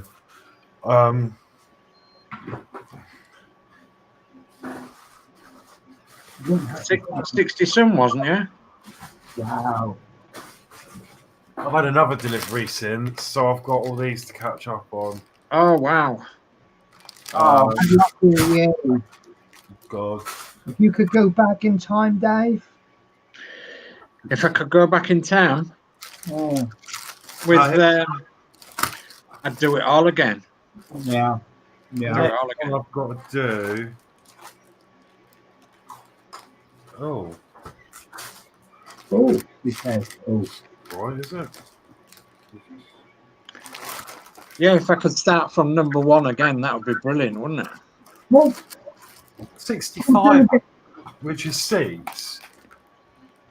But 65 is actually putting the body on the chassis. oh, and then the seats. is that the issue where you're collecting seats? Yeah. But you're not doing anything, and then all of a sudden you do loads of seats at once. Mm. Yeah. And I made a bit of a criticism in that what they could actually have done was they could have reordered something so we could actually be putting the seats on in the issue where we receive a figure. Yeah. Yeah. Yeah, that was right. Yeah, 65 Horlicks is where you put the body on the chassis, and you've got to do about 9 things at once. Yeah. And you could do with 5 hands. I'm dreading it slightly, to be honest. But yeah, I'll be all right. Well, I'm planning to catch up on. I'll probably do a live stream or something at some point. But yeah. Well, I'm looking forward to your video coming up. TBC. Sorry, what was that? I said I'm looking forward to your videos because I did. I really do enjoy your videos. Oh, Adrian was able to, I presume we're still talking about school dinners. He was able to order a piece of cod. Yeah, we always had fish on Fridays. Yeah, we did. Yeah, and I think they did a nice bit of battered cod at one of my schools. yeah. Fleetwood J saying rice pudding. Sago, I don't remember sago. Sago and tapioca. Tapioca, that's the frog spawn, isn't it? Yeah. I love tapioca. And semolina, it's all right. It's a bit ready brecky, isn't it? Yeah. Rice pudding, I like. I've got a nice recipe actually for rice pudding. It's got orange peel in it. It's actually, Orange peel? Yeah, it's really nice. Yeah. You'll have to give that to Chris because she's experimenting with rice pudding at the moment. No. In the slow cooker. Oh, that sounds interesting. Yeah. Every time I've done rice pudding, I've just put it in a bowl and stuck it in the oven. Slow cooked, but yeah, in the oven. But I like the idea of slow cooker. Yeah, well, you'll have to swap recipes with Chris and. Yeah, I've lost quite a lot of weight actually, just where I've been well or anything. I was like 103 kilo. That's not, I don't know if you'll see that actually. That's my graph where I was at, and I've just plummeted. Oh, right. Is that through not eating or eating better? I've just had no appetite, not really eating.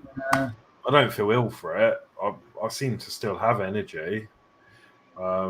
Yeah, you will be. You'll be using stored energy. It's when that stored energy runs out that you've got a problem. Yeah, I've got plenty of that on me to use up. So, well, I have had a few comments saying, "Oh, I've lost some weight." So, do you know what? I remember saying that I'm drinking a can of Coke. But that's me too. Me too. Yeah, normal Coke. I can't do diet stuff. I don't like the taste of the saccharin in it. This is the strawberry one. I don't drink it often because it's not very good for you, really. But no, I don't like what they've done with a lot of soft drinks. They put artificial sweetener in, haven't they? Even the non-diety ones. Yeah, yeah.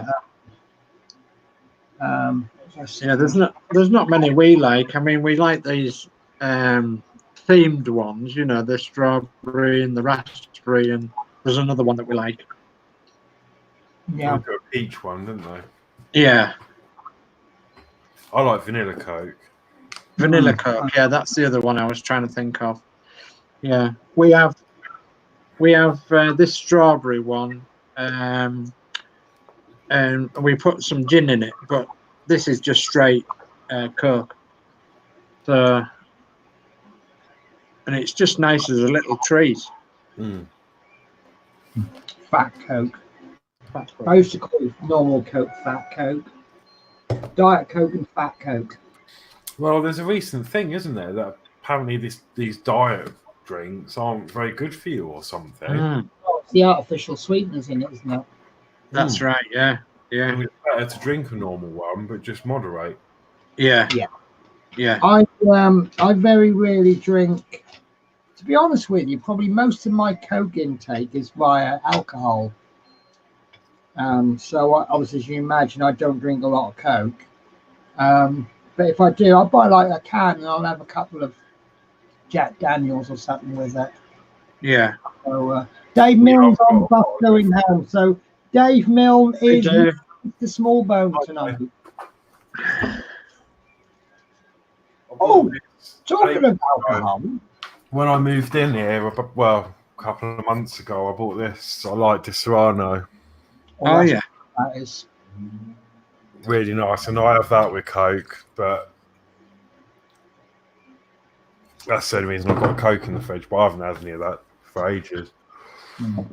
I've got a Jack Daniels honey for Christmas. Oh, that's nice. So I'm looking forward to that. Peter Whitlock was saying aspartame can be toxic in sufficient quantities. Yeah. Yeah, that's what they've been using for years as a sugar substitute, isn't it? Yeah, I was going to say, we have a new, obviously we get tested for alcohol on a regular basis. We have a new alcohol machine, and you actually speak into it, and it measures the particles in the air. Now, it's good in the sense that he can check so many people. It literally takes about 2 seconds, and he just goes up to people and says, "Speak into that." And interrogation. no, it is. It's like, yeah, talking to that. First time he did it to me, and I just went, "Twinkle, twinkle, little star." And I looked on this, and he didn't even tell me what it was for. And I just noticed on the screen it said no alcohol. And I said, "What's that?" He goes, "That's our new breath testing thing." Whereas the old system, they used to have to put a tube in and they open it up without touching it, and you have to take the tube off and you get a little print out. And I think they've still got another machine. I think this is like a quick test. But I'm not sure. Well, the first time I wasn't sure about it. Can you just go up to someone and alcohol test them without telling them what the test is? I suppose it's down to the job, isn't it?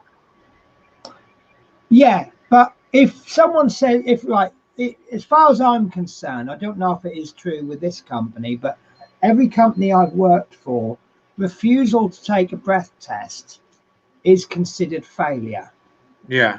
I.e. a sackable offence. Yeah. Now, to just come up to me and test me without my knowledge, personally, I'm not over keen on that. Yeah. Is it in your contract though that you will be tested ad hoc? Yes. Yeah. Yeah. Yeah. But surely they've got to ask us before. Well, I would, but yeah. I mean, obviously, it's got to a stage now where we see this particular person who does the tests. He's the only one who seems to do the tests. So if you see him, you know you might be tested. Yeah. And obviously is blah, blah, blah. I've just lost track there. You know you're going to be tested regularly, and I don't have a problem with the frequency of being tested. I know one of the first groups I worked at, what they did was they had a the computer would generate a list of drivers, and they would slowly work off all the drivers, and you didn't know where you'd be on the list. Yeah. And as soon as that list runs out, they generate another one. So if you were tested twice in quick succession, then what that means is you've been at the bottom of one list and then at the top of the next list. Yeah.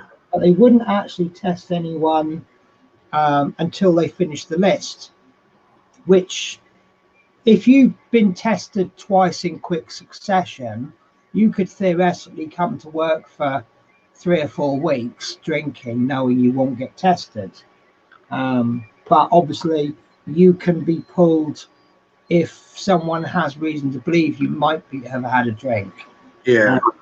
But with ours, I mean, I've been tested now twice within a couple of work weeks. And he could test everybody. I think he did actually test everyone this morning. Yeah. And what he must do is have a print off list of everyone who's on shift that day. And yeah, there you go. Stuart Sullivan, you haven't agreed, consented. You must know what they are testing for. Yeah. That's the query bit that I've got. I don't have a problem with being tested. I just would like to be told, Penny, I'm gonna test you for alcohol.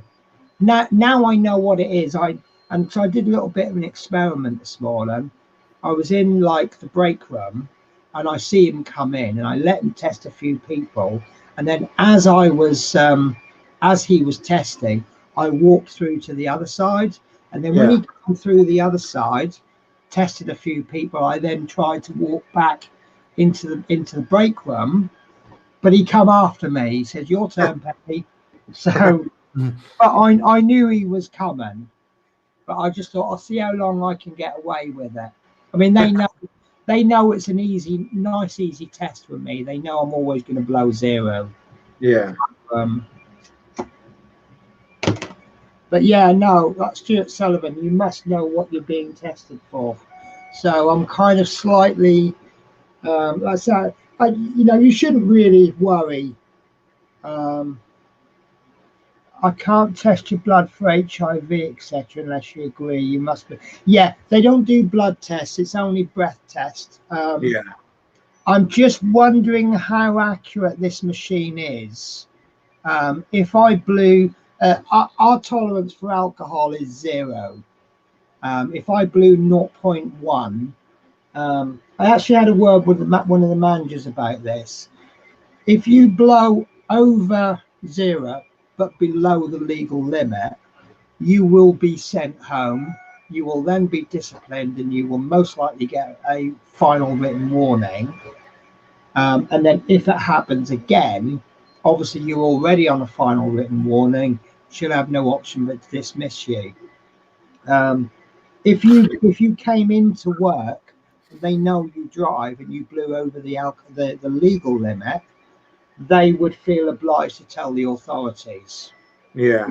You could drive home over the limit, and if you've driven in, you were over the limit. But with this machine, similar case, wasn't there? On, I don't know if it was on the telly or news or in the newspaper. There was a guy who, I think he was a truck driver, and he got sacked because his breath. I think his breath was showing signs of alcohol, but he hadn't drunk any alcohol. Yes, and it was something to do with some granary bread. He was yeah. It was scones. I think it was scones or something. And it does cream horns or yeah. So, but this is why we have a disciplinary procedure. He'll be coming up to you next week going, "Oh, you've had some figs then. The machine's telling me you've been eating dried figs." You know what? Wouldn't it be embarrassing if they could tell you your personal habits? I see you're partial to a cup of tea and a digested biscuit in the mornings.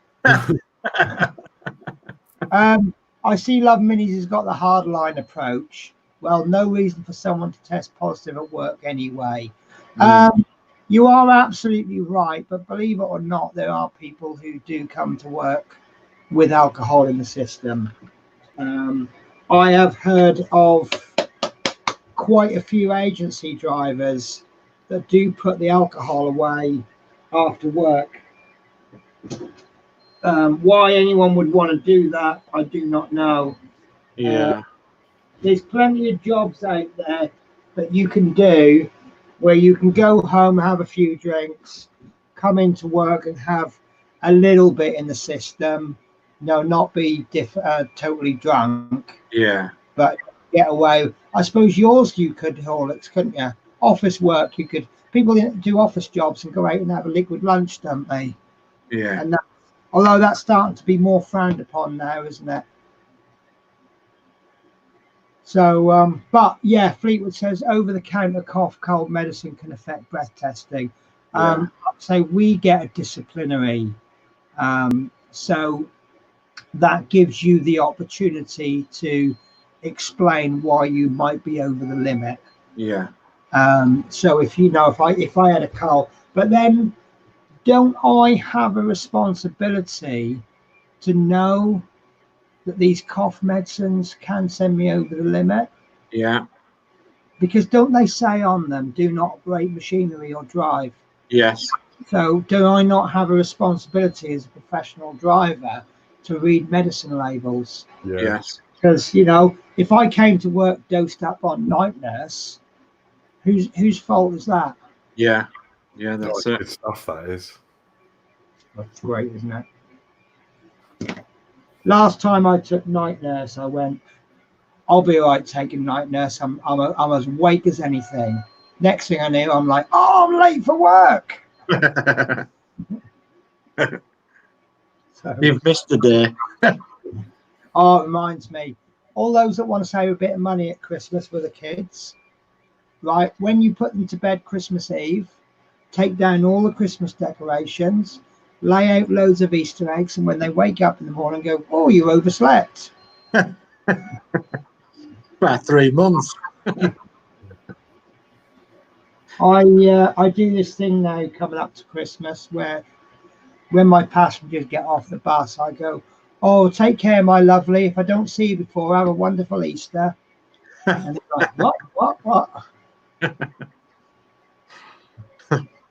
Well, people have been banging on about Christmas for months, haven't they? The radio stations are now at the stage where they're playing like 2 or 3 normal songs and then slipping in a Christmas song and then going back to normal music. Obviously, a week before Christmas, it'll be nothing but Christmas songs. Nothing, yeah. Well, yeah. And those Christmas songs are starting to get in your head now. Niggle, don't they? Yeah. And I don't mind when the Christmas song they chuck in is the Pogues' Fairy Tale of New York. Yeah. Oh, guys, talking of Christmas and New Year, have we had any ideas about Christmas? W.A. Smith, I have no idea what's happening for Christmas, New Year. I've come to the conclusion that what I'm going to have to do is go in on the on the Monday, because Tuesday is Christmas Eve, isn't it? Now, Christmas Eve, they're not expecting any magazines in at all. If the magazines come in, they'll come in early. So I'll go in on Monday. So at least by Monday, I'll know if there's a show for the Wednesday. But we're not having a show Christmas Day, are we? No. So, and New Year's, do you think we'll have anything New Year? Actually, that would be quite nice, but I don't know. It's entirely up to you. It's your channel. I see. On the one hand, I'm thinking, shall we make a decision to not stream at all Christmas Day? Let me just check what I'm doing New Year's Day.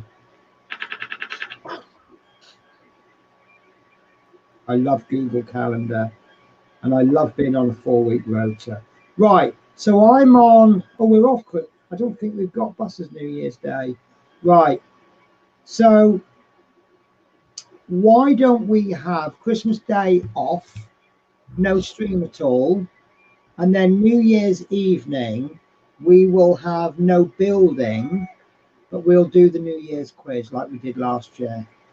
Right. Is that New Year's Eve or New Year's Day? What day is New Year's Day? The Wednesday.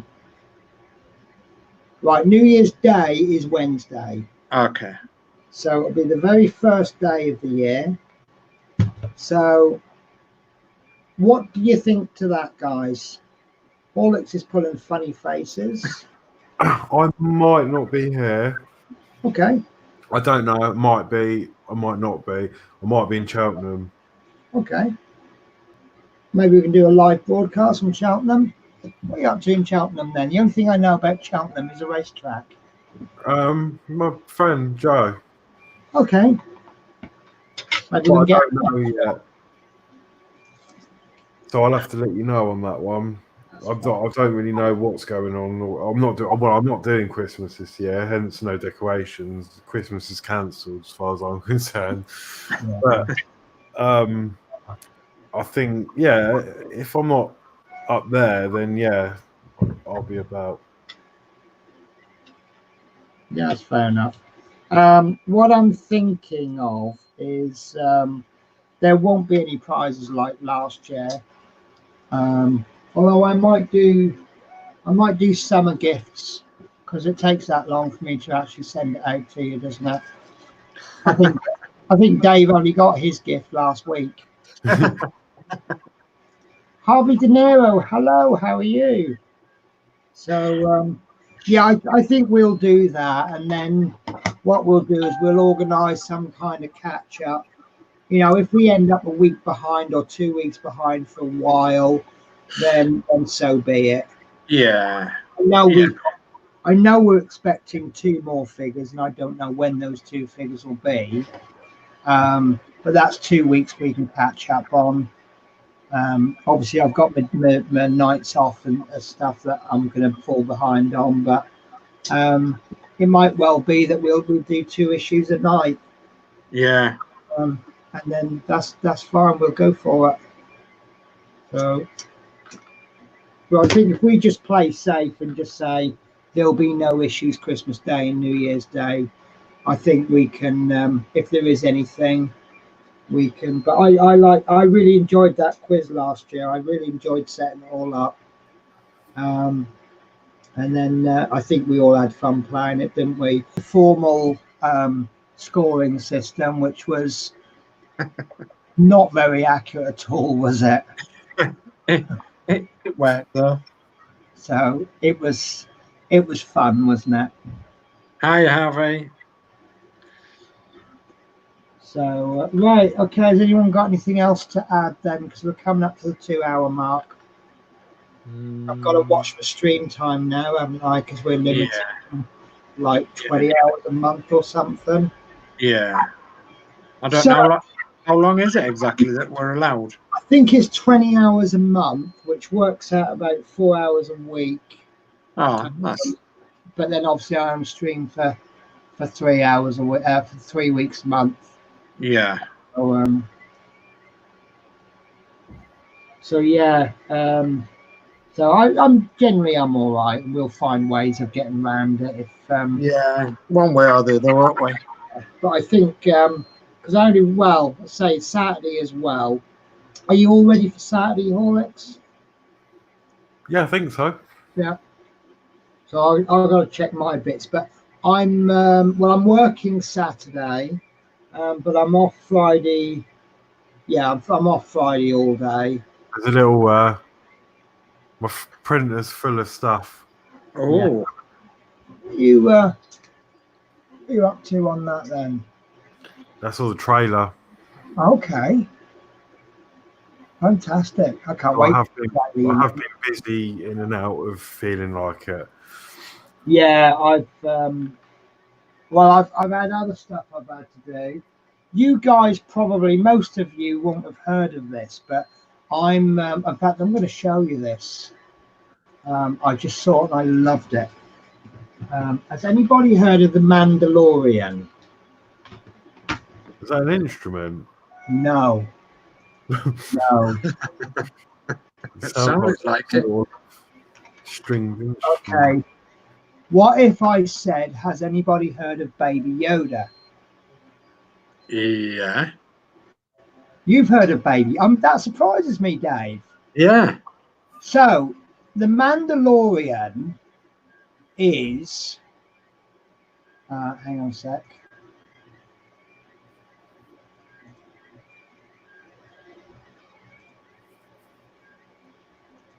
Right. Oh. Just getting the screen ready. Right, so the Mandalorian is do you know Boba Fett from Star Wars? Yeah.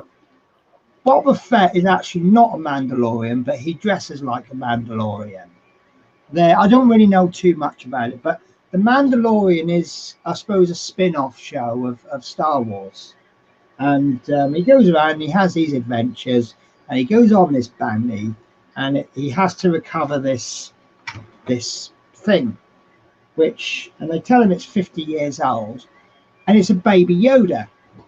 And then he decides to actually keep the Baby Yoda to keep him safe, and it's the adventures of the two of them. But everyone's gone crazy for that. Let me find you a Baby Yoda before I show you this this project that I'm doing. Let me find some good pictures. Right. So this is Baby Yoda.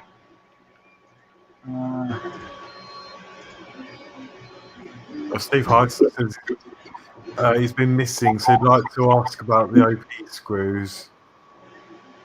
Right, okay. Don't be sorry to everyone else. If you've got a question about it, Routemaster, you ask it.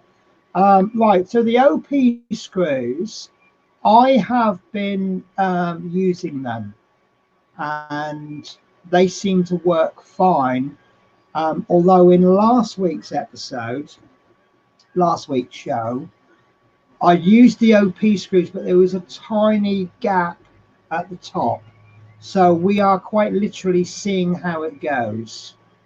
That's about all we can do, really, isn't it? Yeah, that's all we can do for now. So if it turns out the OP screws are actually going to be obstructing the side, then I'll take them out and then I'll replace them with DP screws. And let me tell you what I've done. I have put a bit of masking tape where the OP screws are, so I know exactly where they are. So if there's a problem, I know where they are to take them out. So it's really an experiment. I want to see how it goes. But this week's OP screws, they've gone in absolutely perfect, and I think they are the correct screws for the job. So whether they've changed the parts, maybe the first week's parts were wrong and the OP screws were meant to go in, but maybe the holes weren't drilled enough, or I don't know. So I'll see how it goes. I can always take the screws out. So yeah, so this is Baby Yoda, and doesn't he look lovely? Yeah. So the project that I'm going to do, and it's such an easy project actually. I'll just have to stop screen. And someone has come up with a 3D print, and there's a little thing you can get. It's like a levitating plate. You might have seen them before. And right, hang on. How did I enlarge? Here we go. So this is it, look. Oh, wow. It's only a really short video, but it's all designed for that. So at the moment, I'm printing off the baby, and I might paint him up. Does that run with magnets then? It's right. See if I can find it on. It's on there somewhere.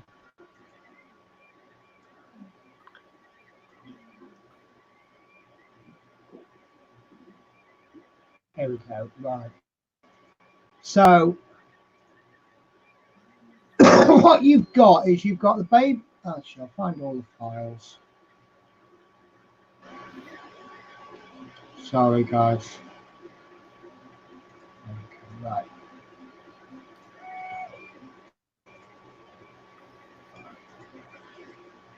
Right, this is going to muck things up a little bit. I'm going to share my screen. Sorry, my computer's really slow at the moment. Right, so we have... God, this is slow, isn't it? Annoyingly slow. Right, so this is the file, and it comes in two pieces. You've got the actual Baby Yoda, and he's got a little 5mm hole on the bottom where you can put a magnet in, and then you've got this crib which has got a hole and a little space for him to stand, but underneath you've got a slot to fit this in. So this little disc there, that will fit, the slot has been made to fit this. And then you plug all this in, and then I don't really understand how it works, but that disc will float on top of those electromagnets. Yeah. And what you'll end up with is this, no, that's us, is this floating crib. with Yeah. the baby order in it, and it's 28 for this little levitating plate, and then about £3 for the materials to print it, and then the time it takes you to paint it. And I looked at it because someone said to me the other week, are you painting anymore? And I'm like, I do like painting, but I've just not painted in such a long time. And I thought it would be nice to try and paint this up and see what I can make of it. It's a shame I didn't discover this earlier, because that would make a really good Christmas present for someone. So I don't know, maybe we could do a little bus and then have that floating on top of the magnetic plate. That'd be good, wouldn't it? Yeah. So just get a really big electromagnet and put the Routemasters build on it. That'd have to be a big one, wouldn't it? Yeah. So Roger Thompson's asking if anyone's doing the Ectomobile, which starts in 2020. Right, the magnets, will it repel the crib? Yeah, it will. Well, the videos I've seen, it will. But what I would be looking at doing is perhaps trying to cover the plate so it looks like the crib is actually floating, and then maybe making like a stony diorama to go over the electro. But I don't know if it would still work with anything. So when I get it, I'll try and put some things over it, like maybe a bit of sandpaper, and I'll see if that still repels the disc. And if it doesn't work, then obviously that's a no-go. You should go. But yeah, how many of those little electromagnet things do you think we'll need for the Routemaster? Oh, a lot. Yeah.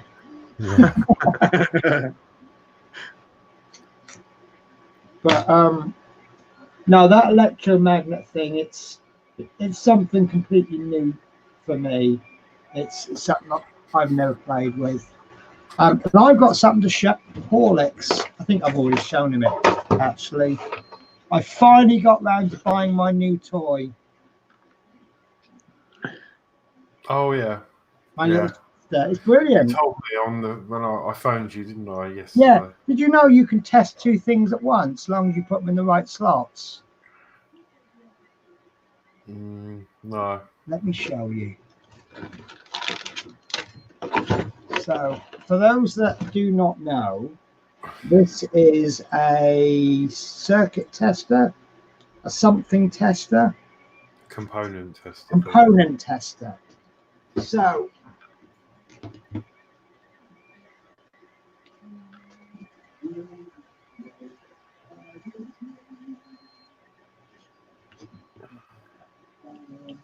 I'm trying to get a view on this. I think I've shut the camera down for some reason. Sorry guys, I have to load up the camera again. Oh, we go. Right. That's better, but that's too close.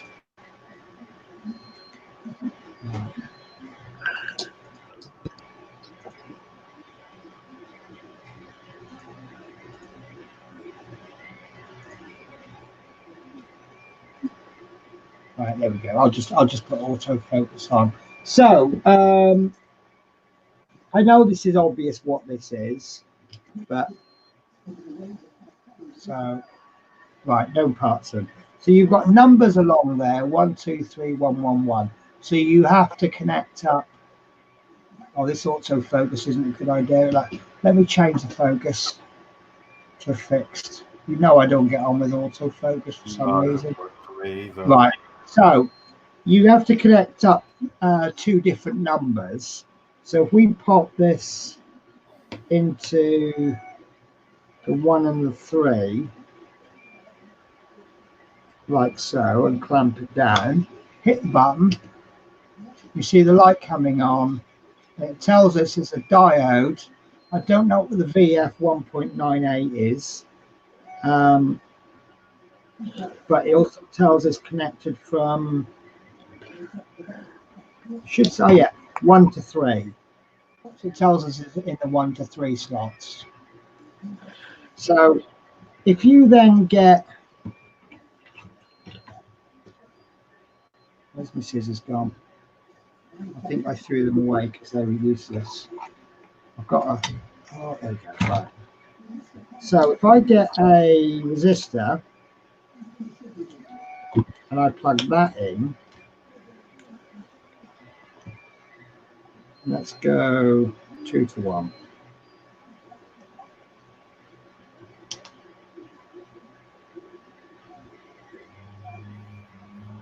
So it tells us that it's a 100 ohm resistor and it's running from the 1 to the 2, which is handy because it saves me reading it.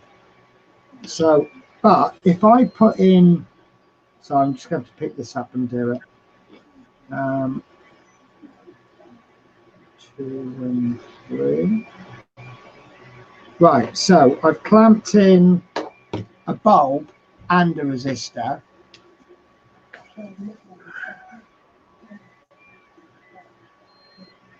So it's telling us that I've got a resistor and that's not reading it properly.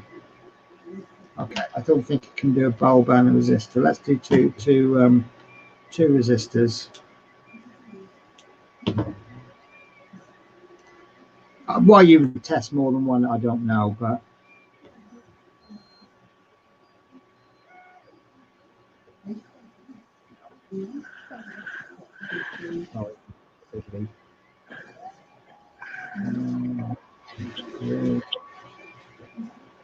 right, so I've got 2 resistors in there. You see them there? And it's telling us that they're both 100 ohm. I mean, I knew they were 100 ohms. But yeah, that's pretty good fun. And I also bought some useless bit of junk, smart battery meter, but I'm sending it back because it's supposed to be a servo tester as well. And it doesn't seem to work very well as a servo tester. All it does is just checks the battery, but it can balance them. So if you've got a 2-cell lithium battery like this, is it lithium? Like this, if one cell is charged more than another, it can balance them. I don't know how it does it, but it will tell you how much more one is charged than the other. But I don't really think it's what I wanted. So I'm going to send that one back. But I have got a proper servo tester coming. And what it'll do, you plug the servo in and it'll move. You can either have it going around in a sweeping motion, or you can move it manually, or you can actually position it in a certain position. So forward voltage penny via. Okay. Yeah, I actually don't understand electronics that much. I'm learning and I'm getting there, but I mean, ESCs is a new thing for me. So Stuart Sullivan says, Horlicks, are you in pain? No, I'm on some medication at the moment, and it actually makes me really drowsy, and I'm if I'm honest. I'm really tired. Well, if you're it's not boring. No, I'm just it just takes it out of me. So some of us do long days, don't we? Yeah, I have caught Dave yawning, and I've got an early start tomorrow. So, shall we call a close on the show? Right. So, I think I'm more awake than you guys. Yeah, you are. Right. Next week we're going to be continuing the work on the framework for the outer wall of the upper deck. So, little bit same as before, but different shapes. Maybe the rear. Pardon? Maybe the rear. Maybe the rear. So yeah, I think the rear. What do you think, Horlicks? Well, if we're going we can't really go by those pictures, but to me it looks like we're bolting those onto the side, but I don't know. Yeah, you might actually be right. Yeah. But then the pictures aren't always to go by, are they? No. if we just bolt them on the side, it's just going to be back, and then also putting them on the side. Yeah. I'll have to wait and see. Penny probably already knows the answer because you've probably got your subscription issue, haven't you? What's that? Sorry? Have you got your subscription issue?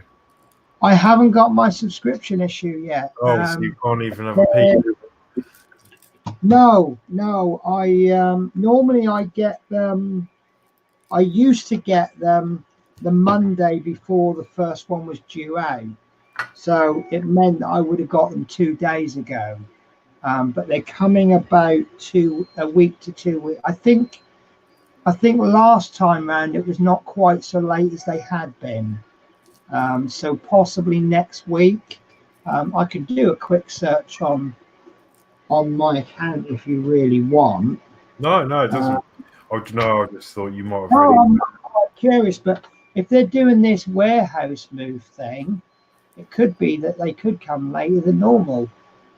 Yeah. So, well, yeah, if DeLorean had that, it had a warehouse move halfway through, and it was. I remember waiting quite a long time.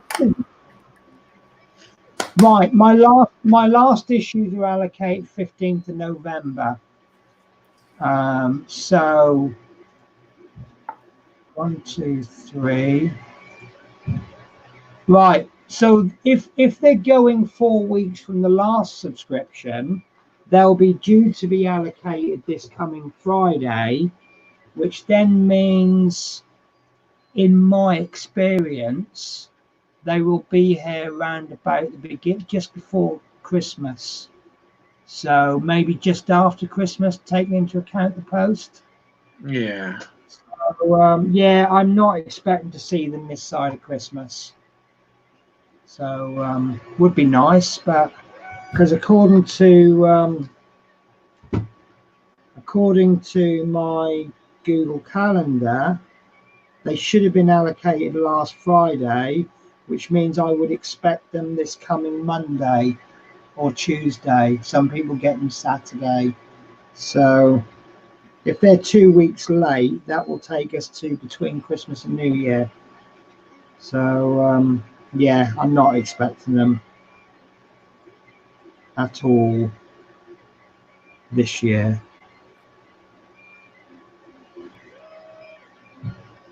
Oh, so I just right. So right, I'm going to finish the show then. Thank you very much for watching, everybody, and thank you to the 22 people hanging on there. So a big thank you to Horlicks and Dave for joining me.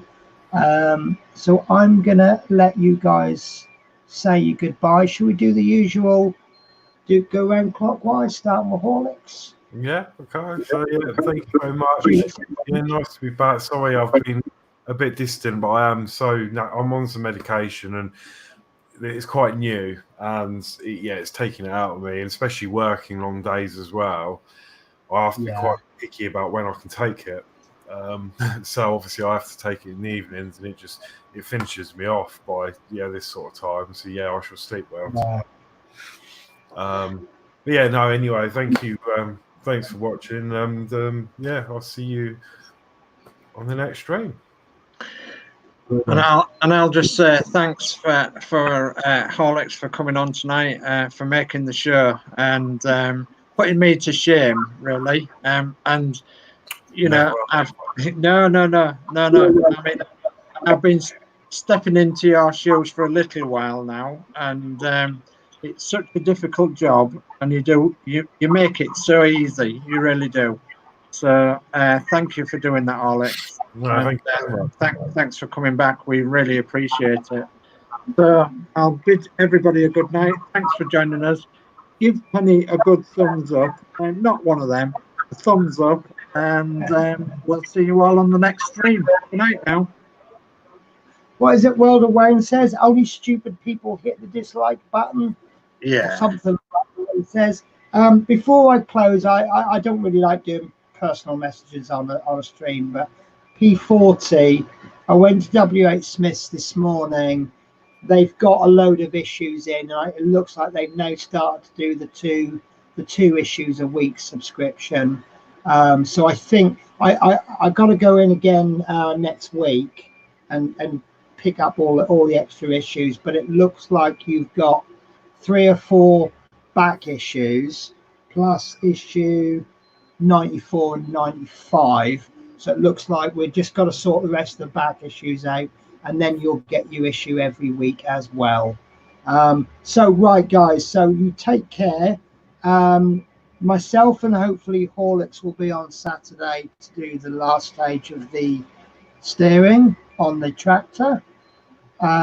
We've got, I believe World of Wayne isn't streaming on until the new year. Friday night is Adrian's night to do the Terminator, so don't miss that. Like I say, we're on Saturday. Sunday, don't know if anything's happening Sunday, but Saturday is going to be my last stream for a week, and then it's Chris Campbelling on a Monday. I believe Chris Davies said his Jaguar was in, so hopefully we'll see a Jag build. And I think, no, I'm not joining in Tuesday, but I will be the week after. Yeah, no worries. As soon as I pick your issues up, P40, I will send you a message. But they're starting to come in now, so I'm rather happy. You've been very patient waiting for those. Right, guys. So I'll see you all next week. Take care and have a wonderful week. Good night, everybody.